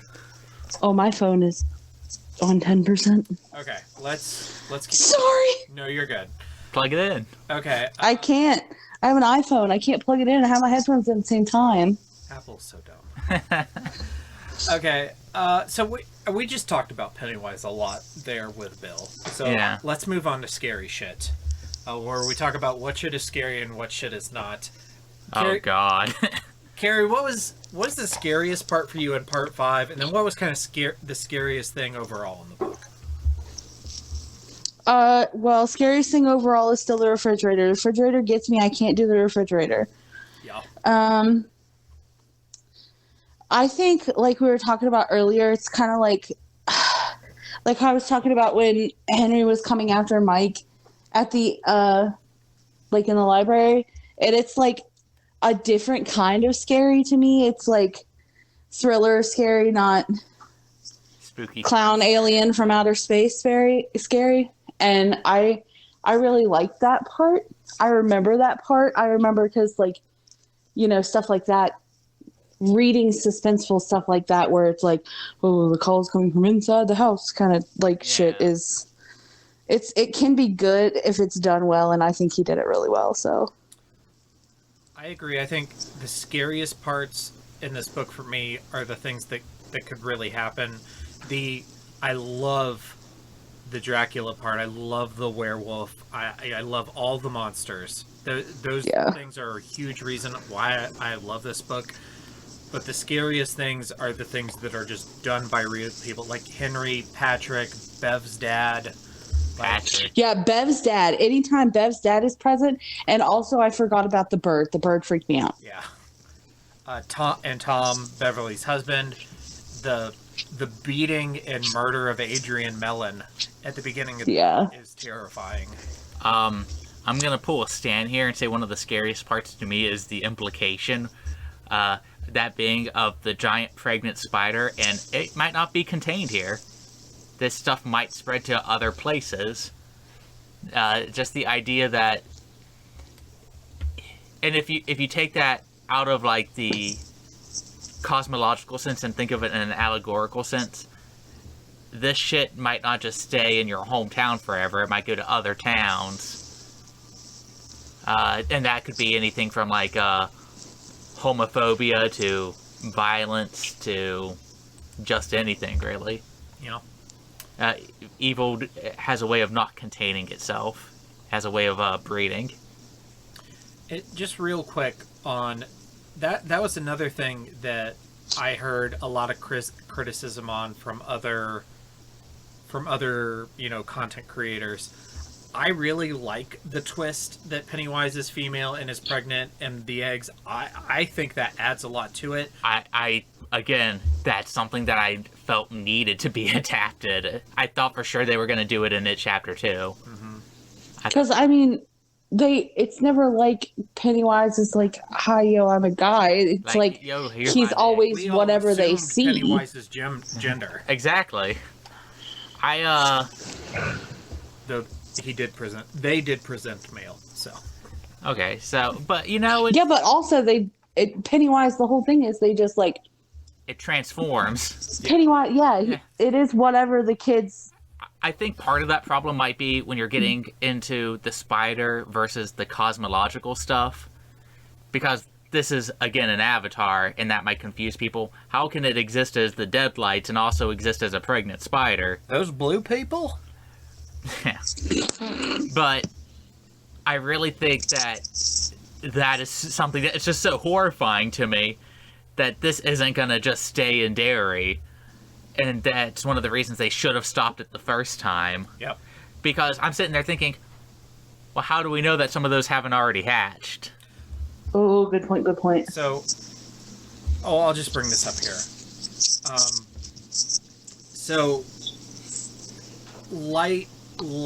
Real light spoilers for the Tommyknockers and for Dreamcatcher. They have nothing to do with the actual stories for those two books. They're just references to it in those books. So, Dreamcatcher, the main group of characters, are also from Derry, Maine. Yeah. There's a section in the book where they have to go back to Derry, and they go back to the park where the standpipe is, and there's a statue there of children. And the inscription on the statue, they go up and they read the inscription on the statue, and it says something to the effect of for the children we lost, donated by the Losers Club, Bill, Ben, Bev, Richie, Stan, Mike, and Eddie. And then somebody has spray painted over their inscription, Pennywise lives. Yeah. And then also in Tommyknockers, which chronologically takes place after it, it takes place in Haven, Maine, which is a town next door to Derry, and two characters have to go to Derry for an errand, and one of them sees a clown on the side of the road with red balloons. Yeah. So there's a thought that Ben missed an egg. And see, to me, that's horrifying. And I guess I just don't understand the criticism. Are you saying that pregnant things can't be scary? Because I've seen spiders give birth. That's terrifying. I guess their thought was that it just kind of took the ridiculousness a little too far. I don't like explaining other people's arguments. Okay, that's fair. I don't understand how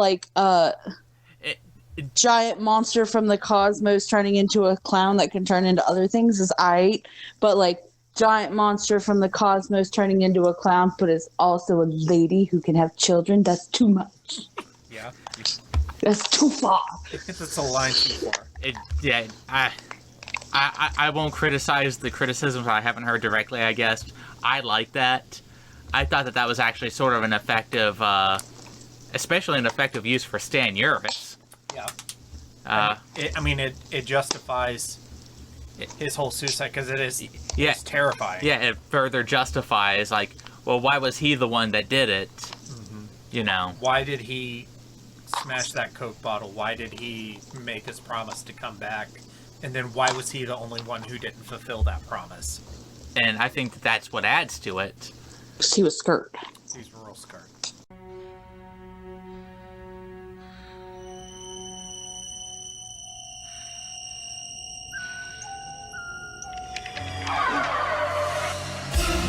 Kiss me, fat boy.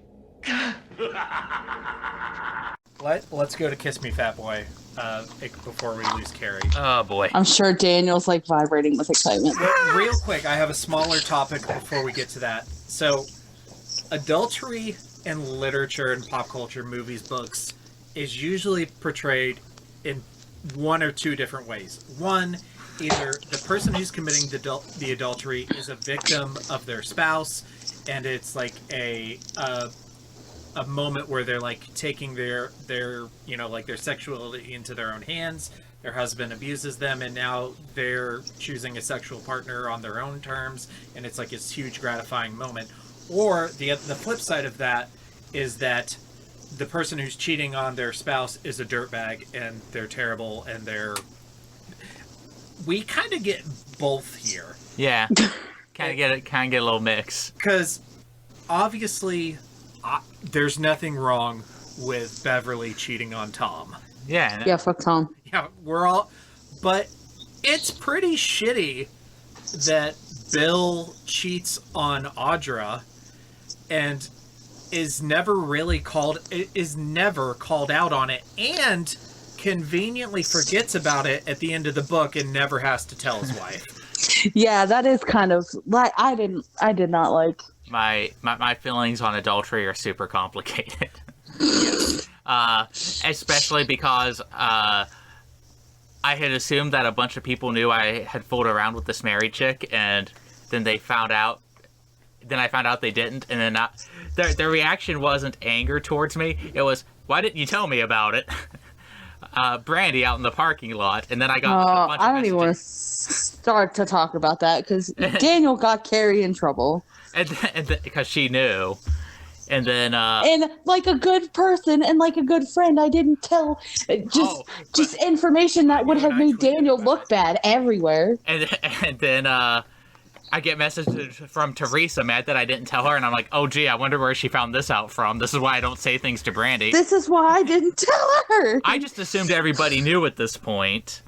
My feelings on that are complicated because for a bunch of reasons. It's probably the worst thing I've ever done.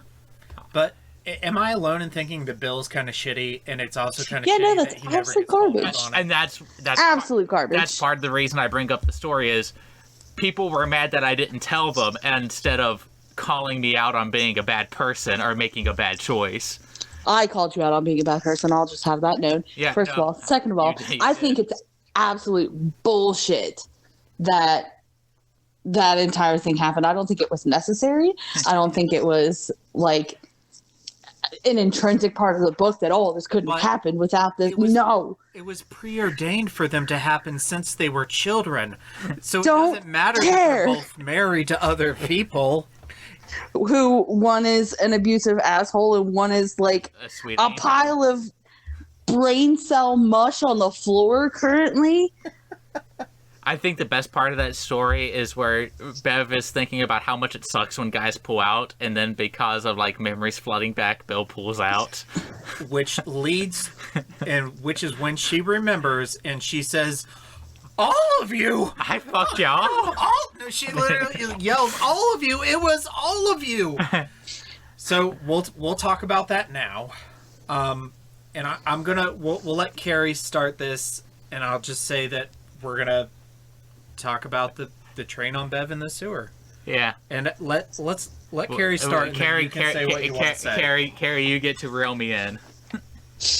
I did not see the necessity in any of it happening ever, literally at all. Like, oh, they leave their childhood behind in the sewer. Okay, there were 85,653 ways that you could have represented that without making me so horrifically uncomfortable. I just, I don't like that part at all. And that's all I got to say about that. That's all you got to say. This is your final thought. Just unnecessary. No, thank you. Gives me the squicks. End of story. Ryan, why don't you read us Matt's opinion? Because he sent it to us. Yeah, Matt couldn't be here for this episode, so he sent me, and this is a quote, word for word. I'm against the child orgy. I hate the whole scene. LOL. Thank you, Matt. Ryan, would you like to go next? Oh, God. Before we have to edit out everything I say. I'm so scared.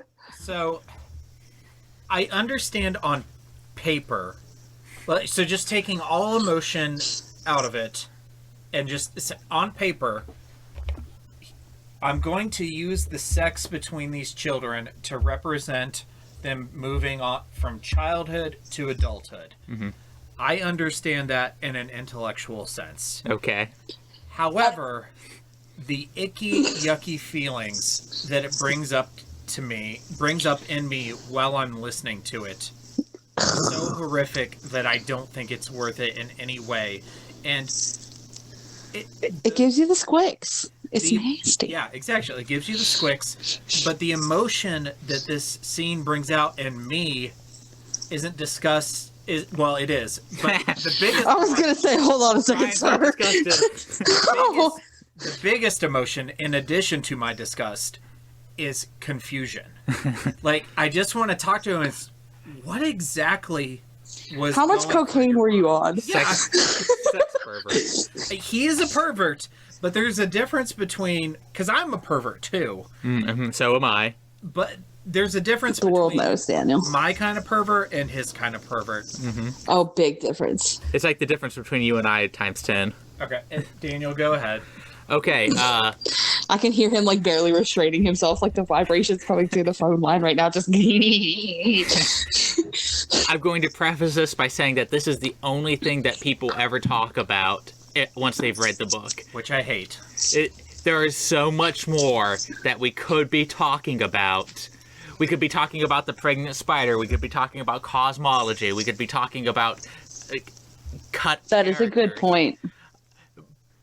But because this scene exists, the only thing people ever talk about is, hey, did you know that these kids all fuck at the end of the book? Which, that alone, I think, is the biggest reason to just leave it out. That is my biggest criticism. Otherwise, I kind of agree with everything you guys said. It's weird, and I don't like it. I thought you were going to be like, no, it's good. No. I 100% did not expect this turnout. I'm serious. Now, I'm going to talk about it in a little bit more detail. Mm-hmm. Kids that age, sometimes they end up having sex. It does happen. It does happen. Doesn't mean I want to read about it. Nope. I tell this to my coworkers all the time because we have a group of coworkers who read very sexually explicit books. Things that involve knives going into buttholes. Oh my God. And we make fun of them for it. And then they are like, oh, well, Daniel, your books have weird sex shit too. I'm like, well, in my books, it's written to be, it's written to make you feel squicky. It's not meant to turn you on. It's not meant to turn you on. I don't think this scene was meant to turn you on, but it wasn't also not written to be squicky. So I'm sitting here going, it's almost written to be like this beautiful thing. And I'm sitting there going, King, you're making me look bad right now, buddy. You literally have Bev thinking about how big Ben is. I don't think it can fit in me, Ben. And then she talks about how it feels when he comes in her because he's the only one to actually do it. And it would have been one thing if he just like said it happened and then it was done. But no, he goes into detail. And is it well written? Is it descriptive? Yes. Yeah. Doesn't mean it needs to be there. Like Lolita. Yeah. It's literally... Lolita is less sexually explicit than this book. That's very true. He asked himself if he could and not if he should, I feel like. And he can. so But he shouldn't. so I'm sitting there. But he did. I'm sitting there reading this, and I'm also like, this is after Beth has crawled underneath the dumpster. Oh. They've been rummaging around in sewer water. What is she? What is she? They're all going to end up with UTIs at best, if not hepatitis. Stan continues to have the best one-liners. Shit washes off. Yeah, and so They are covered in shit. so I'm sitting there, and there is. I don't think it had. I think that it could have been written differently. I don't think it should have been written in the first place. It definitely should not have been written as a sort of a bittersweet thing. Ugh. So, yeah, that's Daniel's take. I'm glad you guys are surprised. So another thing is that You shouldn't be glad. there's no real justification for why Eddie can't lead them out when in literally every other situation that involves finding the way. Oh, no, Eddie he has can do blue balls, Ryan. Blue balls don't let you. He doesn't have enough blood in his brain because Yeah. it's all in his tiny little cock. So there you go. I can. It could have been worse.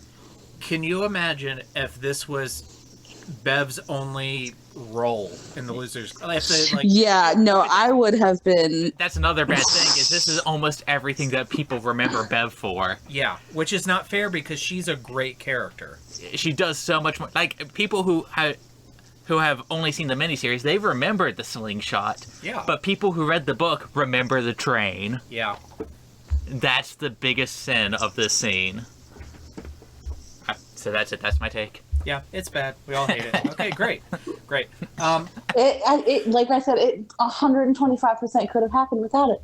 Yes. It could have happened without it. Unnecessary. And I mean, there have been 2 adaptations without it, so obviously. Mr. King, go to therapy. Yeah.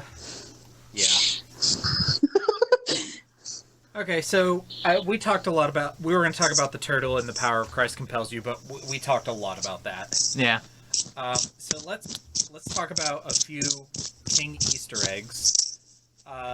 And we discussed Pennywise's appearance in the Tommyknockers. Mm-hmm.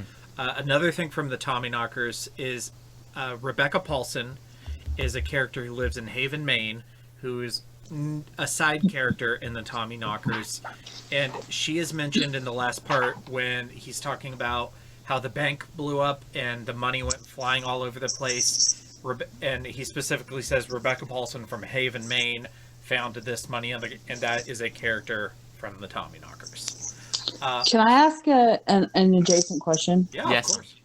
Is Stephen King like from Maine? Did he Yes. grow up in Maine? Yeah. He's so horny for Maine. Yeah. Yes. Okay. Sorry. That's fine. I think I knew that somewhat, like he lived in Maine somewhere in the back of my head, but I wasn't sure if he was like from there. He's from Maine and lived in Maine most of his life. Still has a residence in Maine, but presides mainly in Florida, I think because he and his wife are old. He Yeah. Yeah. That's Florida's God's waiting room. he has the Maine state flag as his tramp stamp. Yes. So the car that Belch picks up Henry in after the library is a Plymouth Fury, which is Christine from the novel and the film Christine. Christine. Also, I recently watched Space Jam: A New Legacy with Why? my kid. With my kids. And also because I enjoy the original Space Jam. I love the original Space Jam, but they made Lola Bunny less fuckable. There's two Space That Jams? is the lowest. That is the lowest on the tier of problems that movie had. I'm sure. I just really I want to have- make that joke. Have you Never seen a Space Jam before. The first one is fun. Yeah, it is Looney Tunes fun. The second one. Have you ever seen a movie and it was so bad that you felt embarrassed? Yes. For the Yes, Ready Yes. Player One. It chapter 2. Well, mine is Space Jam: A New Legacy. Okay. But something that was kind of cool about it is it's basically like a Warner Brothers multiverse of madness where every Warner Brothers property is represented in this. including Stephen King properties, because Pennywise does have a cameo in Space Jam. That's wonderful. Yeah. Jesus Christ. Is he there looking for child trains? No, he's in the crowd at the basketball game. Okay. And he's on the sidelines cheering. I didn't know Pennywise was a sport ball fan. But the awful part, like all of the, if you look in the crowd, like there's all of the, there's like Wizard of Oz people, there's people from horror movie, like every like Warner Brothers horror property. I get that reference. There's a character, but they're all in like Halloween costumes. Oh my god. Like terrible, awful Halloween costumes. Like, actually, let me Google, and listeners, you can do this too. Just Google Pennywise and Space Jam.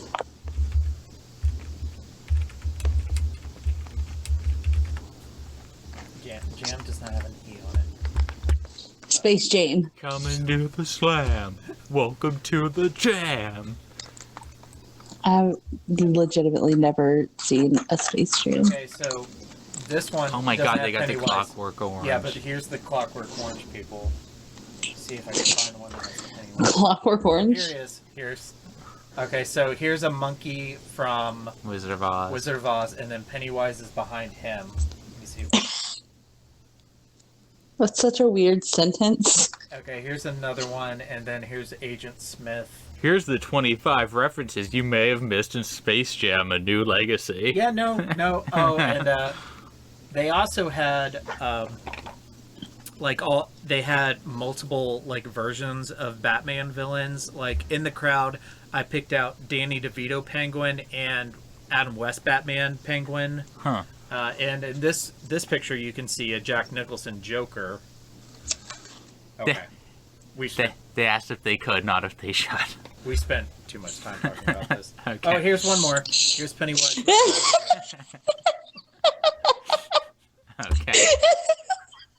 Okay. We spent too much time walking about this. Just kidding. Oh my god, are you Stephen King? No, I'm Dean Koontz. Oh.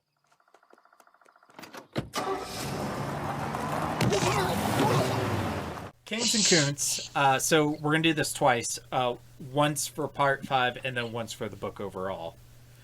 And then we get to finally rank it. Uh-huh. So let's start off with Daniel. What's your King and your Koontz for part 5, and then your King and your Koontz for the book overall? Okay, so my king is when they go to do the ritual of chewed for the second time, and he misses the tongue, and then Richie takes the tongue himself. I think you guys can tell I got hyped for that. No, it was great. My Koontz for part 5 is going to be how some things kind of feel like they petered out, and that's multiple things. That's kind of Tom. So let's go around and do all of our part 5s, and then we'll go back. And then, that's my part 5. Is some things feel like they just kind of became wet farts. The ritual of chud is my king as well. Yeah! High five! High five! And then I want to say that Mike not making it into the sewer is my Koontz, but I also really understand it from like a storytelling perspective. You know, I got into that earlier, but he's still like maybe my favorite loser, and I kind of wanted him to be there. Mm-hmm. So even though I understand it, I'm still gonna say that I wish he was there, because like the whole thing of the story for me is the kids and their friendship and the bond that they have, but by the end of it, so many of them are missing. I respect that. Yeah, so that's my Koontz for part 5. Carey, what about you?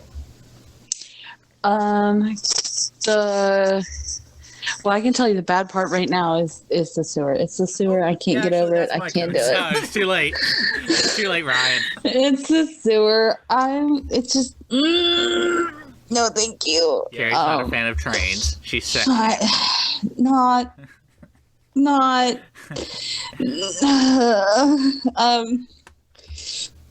I can't even think now. I would say the good part was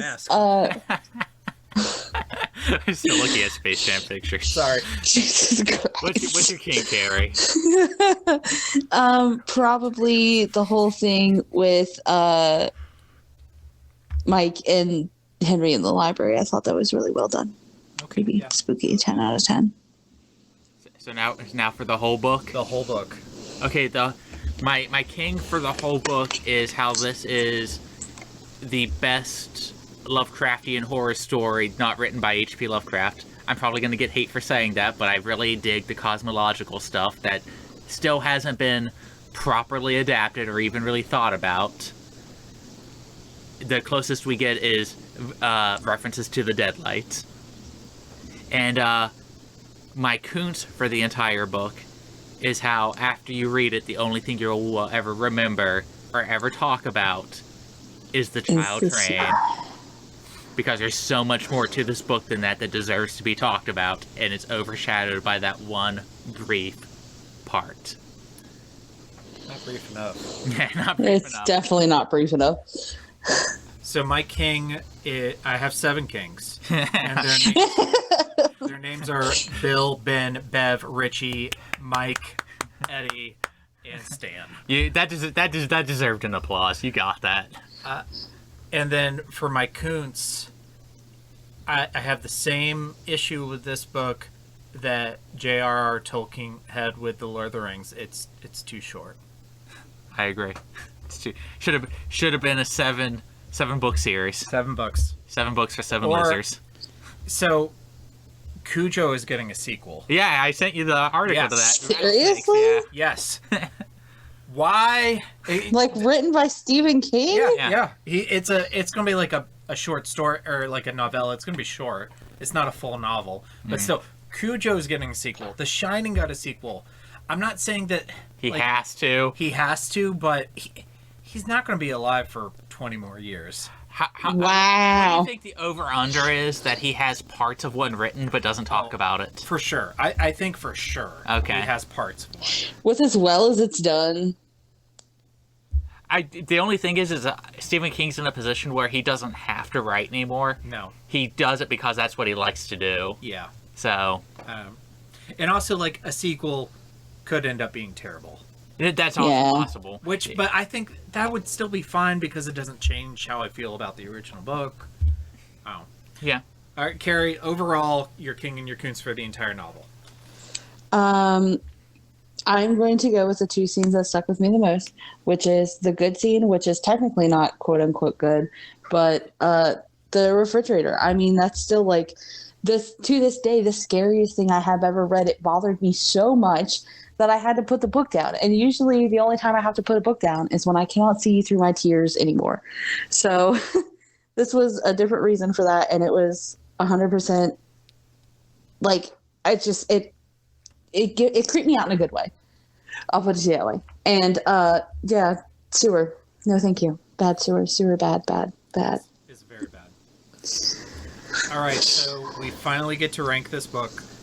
So far, we've diverged on our other lists, but our novel and novellas lists are the same. So you and I have ranked the books that we've read from the bottom: The Scarlet Plague, Phantoms, The Stand, The Mist. Now we finally get to add it to this list. I'm going to go out on a limb and say that our list will continue to be the same. Yeah, I think you're right. And we're both putting it at the top. Yeah, If you put it anywhere else, I'm calling the police. I was gonna try to fuck around, but I've been sucking this book off too hard this entire podcast. So like, let's fuck off with the pretense to just continue to slurp down. It's my favorite horror book. It's my favorite King book. It's one of my favorite books. Like, there's only a handful of novels out there that I could put above this in terms of my own personal enjoyment. I think that if this book ever gets topped, it's going to be a very long time before this list changes. Yeah, I'm wondering how long it's going to be before one of us puts a book above it, if ever. But we'll see. We'll see. Yeah. All right, so I gave you guys some homework before we wrap up. We're doing some Losers Club D&D character creation sheets. I want to know, what's your loser characteristic? Why do you get to be in the Losers Club? What's your relationship with your parents like? what was your first Pennywise character, and what's your special skill as a part of the team? Daniel, why don't you kick us off? Okay, so I decided to think of all of the losers that already exist as D&D characters. You got Bev, who's obviously DPS. You got a bard in the form of Bill. You probably got a couple bards because you could probably even call Richie one. I was going to say Richie. Yeah, I would call Richie a bard. Eddie is a caster of some sort. Yeah. Very imaginative. So Anything that can cast hideous laughter. And Ben is a tank. What's the class that summons animals? Is that Druid? Druid, yeah. Druid, yeah. Stan is a druid because he always wins with birds. Yeah. So there you go. So I went and I was like, well, what kind of character do I feel like the losers could use more of? And I'm like, well, they got way too many bards already. You usually only need one DPS. I think they need another tank, so I'm gonna make another tank. Okay. Okay. What are my loser qualifications? Right. I am going to be a person who has been forced into being a jock who did not want to be one. That also infers my relationship with my parents. Oh, you gotta be the star football player. Oh, why are your numbers so bad? So they're trying to turn me... It's Hank Hill trying to make Bobby Hill a football player. That is the character. Bobby would be such a good loser. That's the character. Hey, only more abuse. More like if Cotton Hill had been raising a Bobby. Oh. That's the character. Cotton would have turned Bobby to mush. And my special skill, well, it's gonna be tanking, like I said. I'm just gonna be able to just take a shit ton of abuse because Cotton Hill keeps hurling it at me. And your first Pennywise encounter? Well, it's gonna be on the football field. It's gonna be what I mistake for a sexy cheerleader, whose vagina opens up into an alligator. Ugh, an alligator? Why specifically an alligator? That is so specific. Why not a crocodile? Because I am a very big fan of Tokyo Gore Police, and I love that scene. That is so oddly specific. You could have just said it has teeth. No, like it stretches out into a giant gator. Ew. And she Like chases, a placid giant? yeah, and she chases me around with it, and that's when I'm finally able to run as fast as my daddy wanted me to. Stop it. There you God. go. That is my D&D loser club character. Carey? Let me preface this by saying I hellaciously misunderstood the assignment for this whole. Okay, well, your grade will reflect it, but go ahead. I thought we were just assigning D&D classes to all the kids. And then Daniel started out, and I was like, yeah, we kind of match up. Then I was like, oh, wait a minute, there was more. No, that's okay. Go ahead, give us your take on which one would be which class. Okay, I agree with Daniel about Ben. He is a tank. I will give you that much. Yep. I was going to say barbarian probably because Eddie is Richie's a bard 100%. I cheated, and for Bill I was going to be #edgy and say like he's more of a DM role because he's always the leader, he's always the one in charge, he's always the one kind of telling the story. I like that. Hey. It's a little meta. I like it. Yeah. I just realized I was leaning back again. Get up in that Mike's face. I've been playing too much online MMO, and it's kind of crossing over into my brain for D&D, so I think there's an Arcanist class in D&D. I'm like 90% sure you're right. Which is what I would give Mike, because he's kind of the one that, like, keeps track of everything and chronicles. And Bev, I would say, is probably a healer, which is, because you got to have one. She heals the strangest of ways. Oh, stop it. I hate it when you say words. Oh, and Stan doesn't matter because he's dead. Okay. And I couldn't think of a good one for Stan, but he's He's a druid. Yeah. He's dead. So yeah, he's a druid, I guess. He's Druish. Jesus. Halloween was invented by the Druish. Is that all of them? No, Eddie. I was going to say rogue for Eddie because he's very like in and out kind of a thing. And that's my misunderstood homework assignment. No, it's okay. You turned You get a C- for effort. Wow. So, my loser's qualifying characteristic would be misunderstood mutism. Oh. Being that the other kids think I'm a mute, but I'm not actually a mute. I just have a Rajesh Koothrappali-esque fear of speaking in public. Okay, I like that. That's pretty valid. And I don't, not only because I don't speak, but because it enables me, I encourage my peers' thought that I'm a mute. Okay. And I'm not a bad student, but I'm not such a good student that the teachers don't recognize me. I'm just kind of like a face in the crowd, so they never call it out. Because I do what I'm asked, I do what I'm supposed to, but I also don't do so well that I stick out. So you are the actual rogue. Yes. My relationship to my parents is actually really, really good. It's so good to the point that I feel guilty that I have a good relationship with my parents because I know the other kids in the Losers Club a lot of them have bad, horrible, abusive relationships with their parents. So I feel guilt and I hide my good relationship with my parents from the other kids in the Losers Club. Okay. Like weird survivor's guilt. Yes. I like those. My first encounter with Pennywise, he manifests as my classmates. I'm stuck after school one day, having to like do some cleaning, put some books away, do this stuff, and he manifests in the classroom as a circle of kids that get around me and push me in. They say I can't be in the fruits basket because I'm a rice ball, and they just Oh no. Oh no. And then my special skill is speaking. He's Black Bolt. I no fuck Black Bolt. But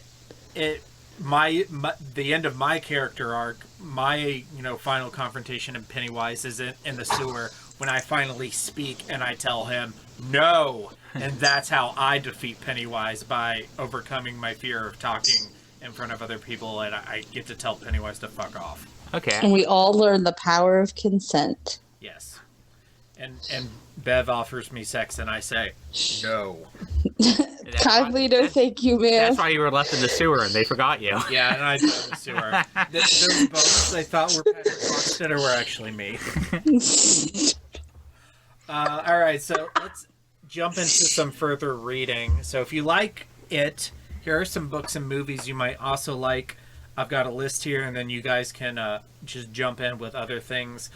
The Body and its film adaptation Stand By Me, Phantoms, which we are going to do a bonus episode comparing the two, Nightmare on Elm Street, Super 8, Floating Dragon, Shadows over Innsmouth, The Dunwich Horror. I have not watched Stranger Things, but I've been told that there's a lot of similarities, at least between like the groups of kids between those things. You guys have any other things to add to our further reading / watching list? No, not currently. That's a pretty good list. I know I've said this earlier, but Needful Things is really great, and it's kind of like it, but not like exactly like it. Like it's just different enough.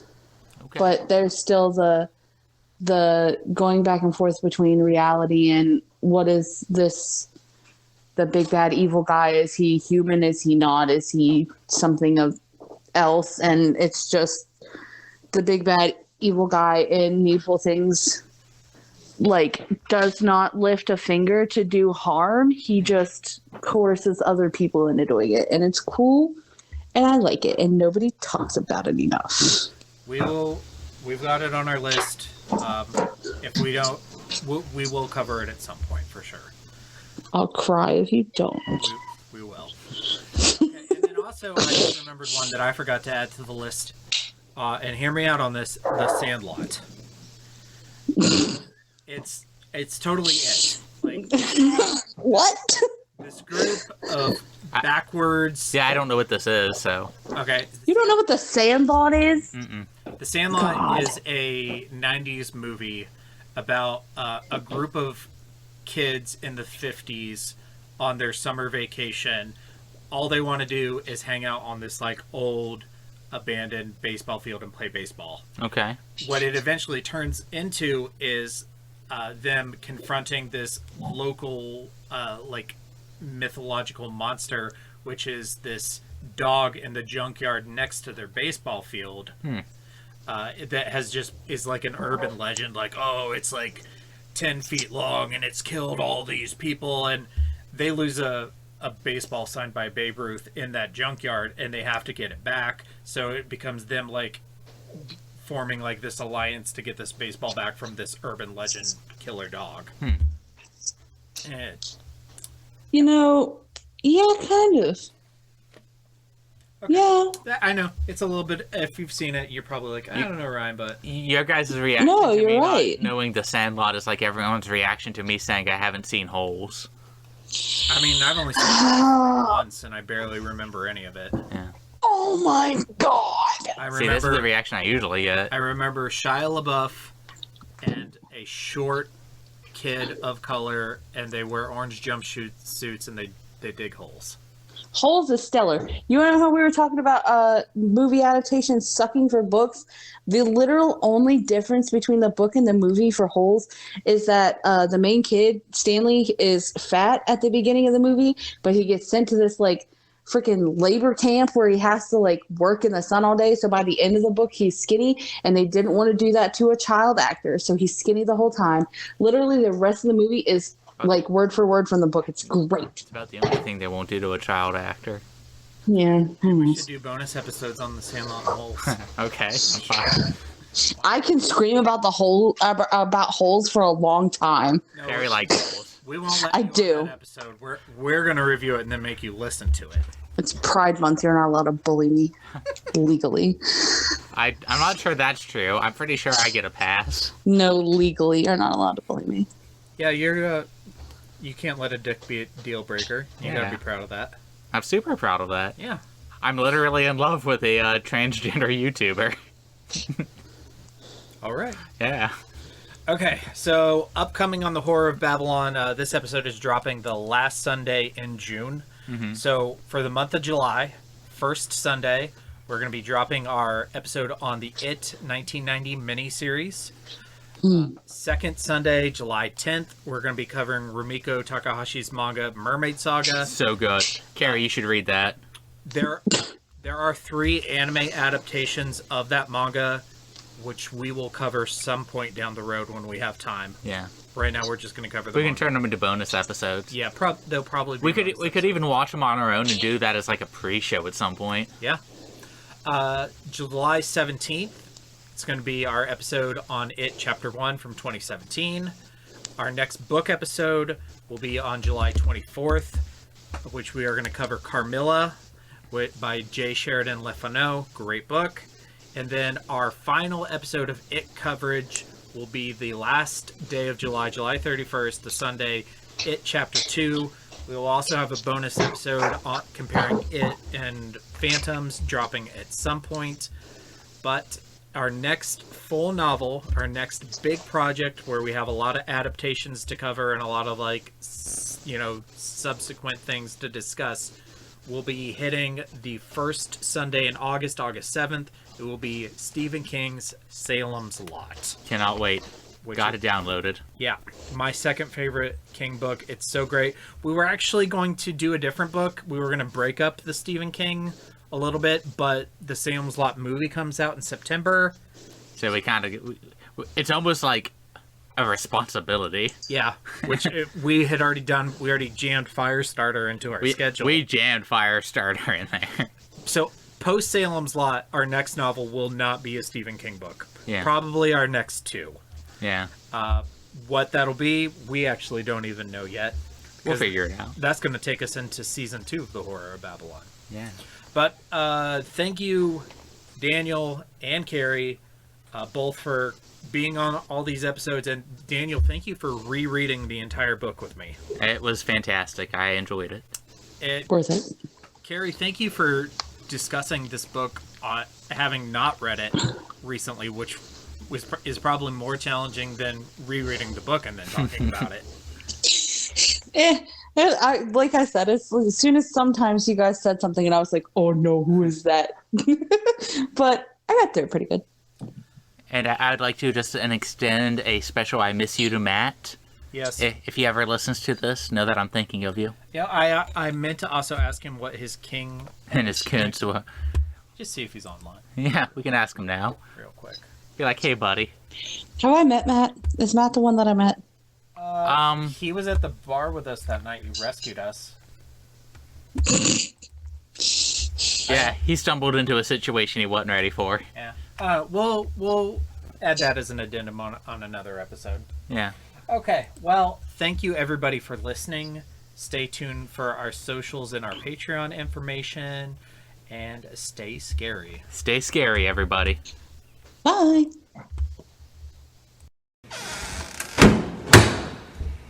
And now for the obligatory socials. Please like, share and subscribe. Follow Daniel at DStarSick on Twitter. Follow Ryan at Darth Damio on the Bluebird app. You can find the podcast on Twitter at HorrorPod69. You can also follow us on Facebook, Instagram, Slasher and Goodreads. Become part of the Disturbed community by asking for the Facebook group and Discord links. Send dick pics to the Horror of Babylon podcast at gmail.com.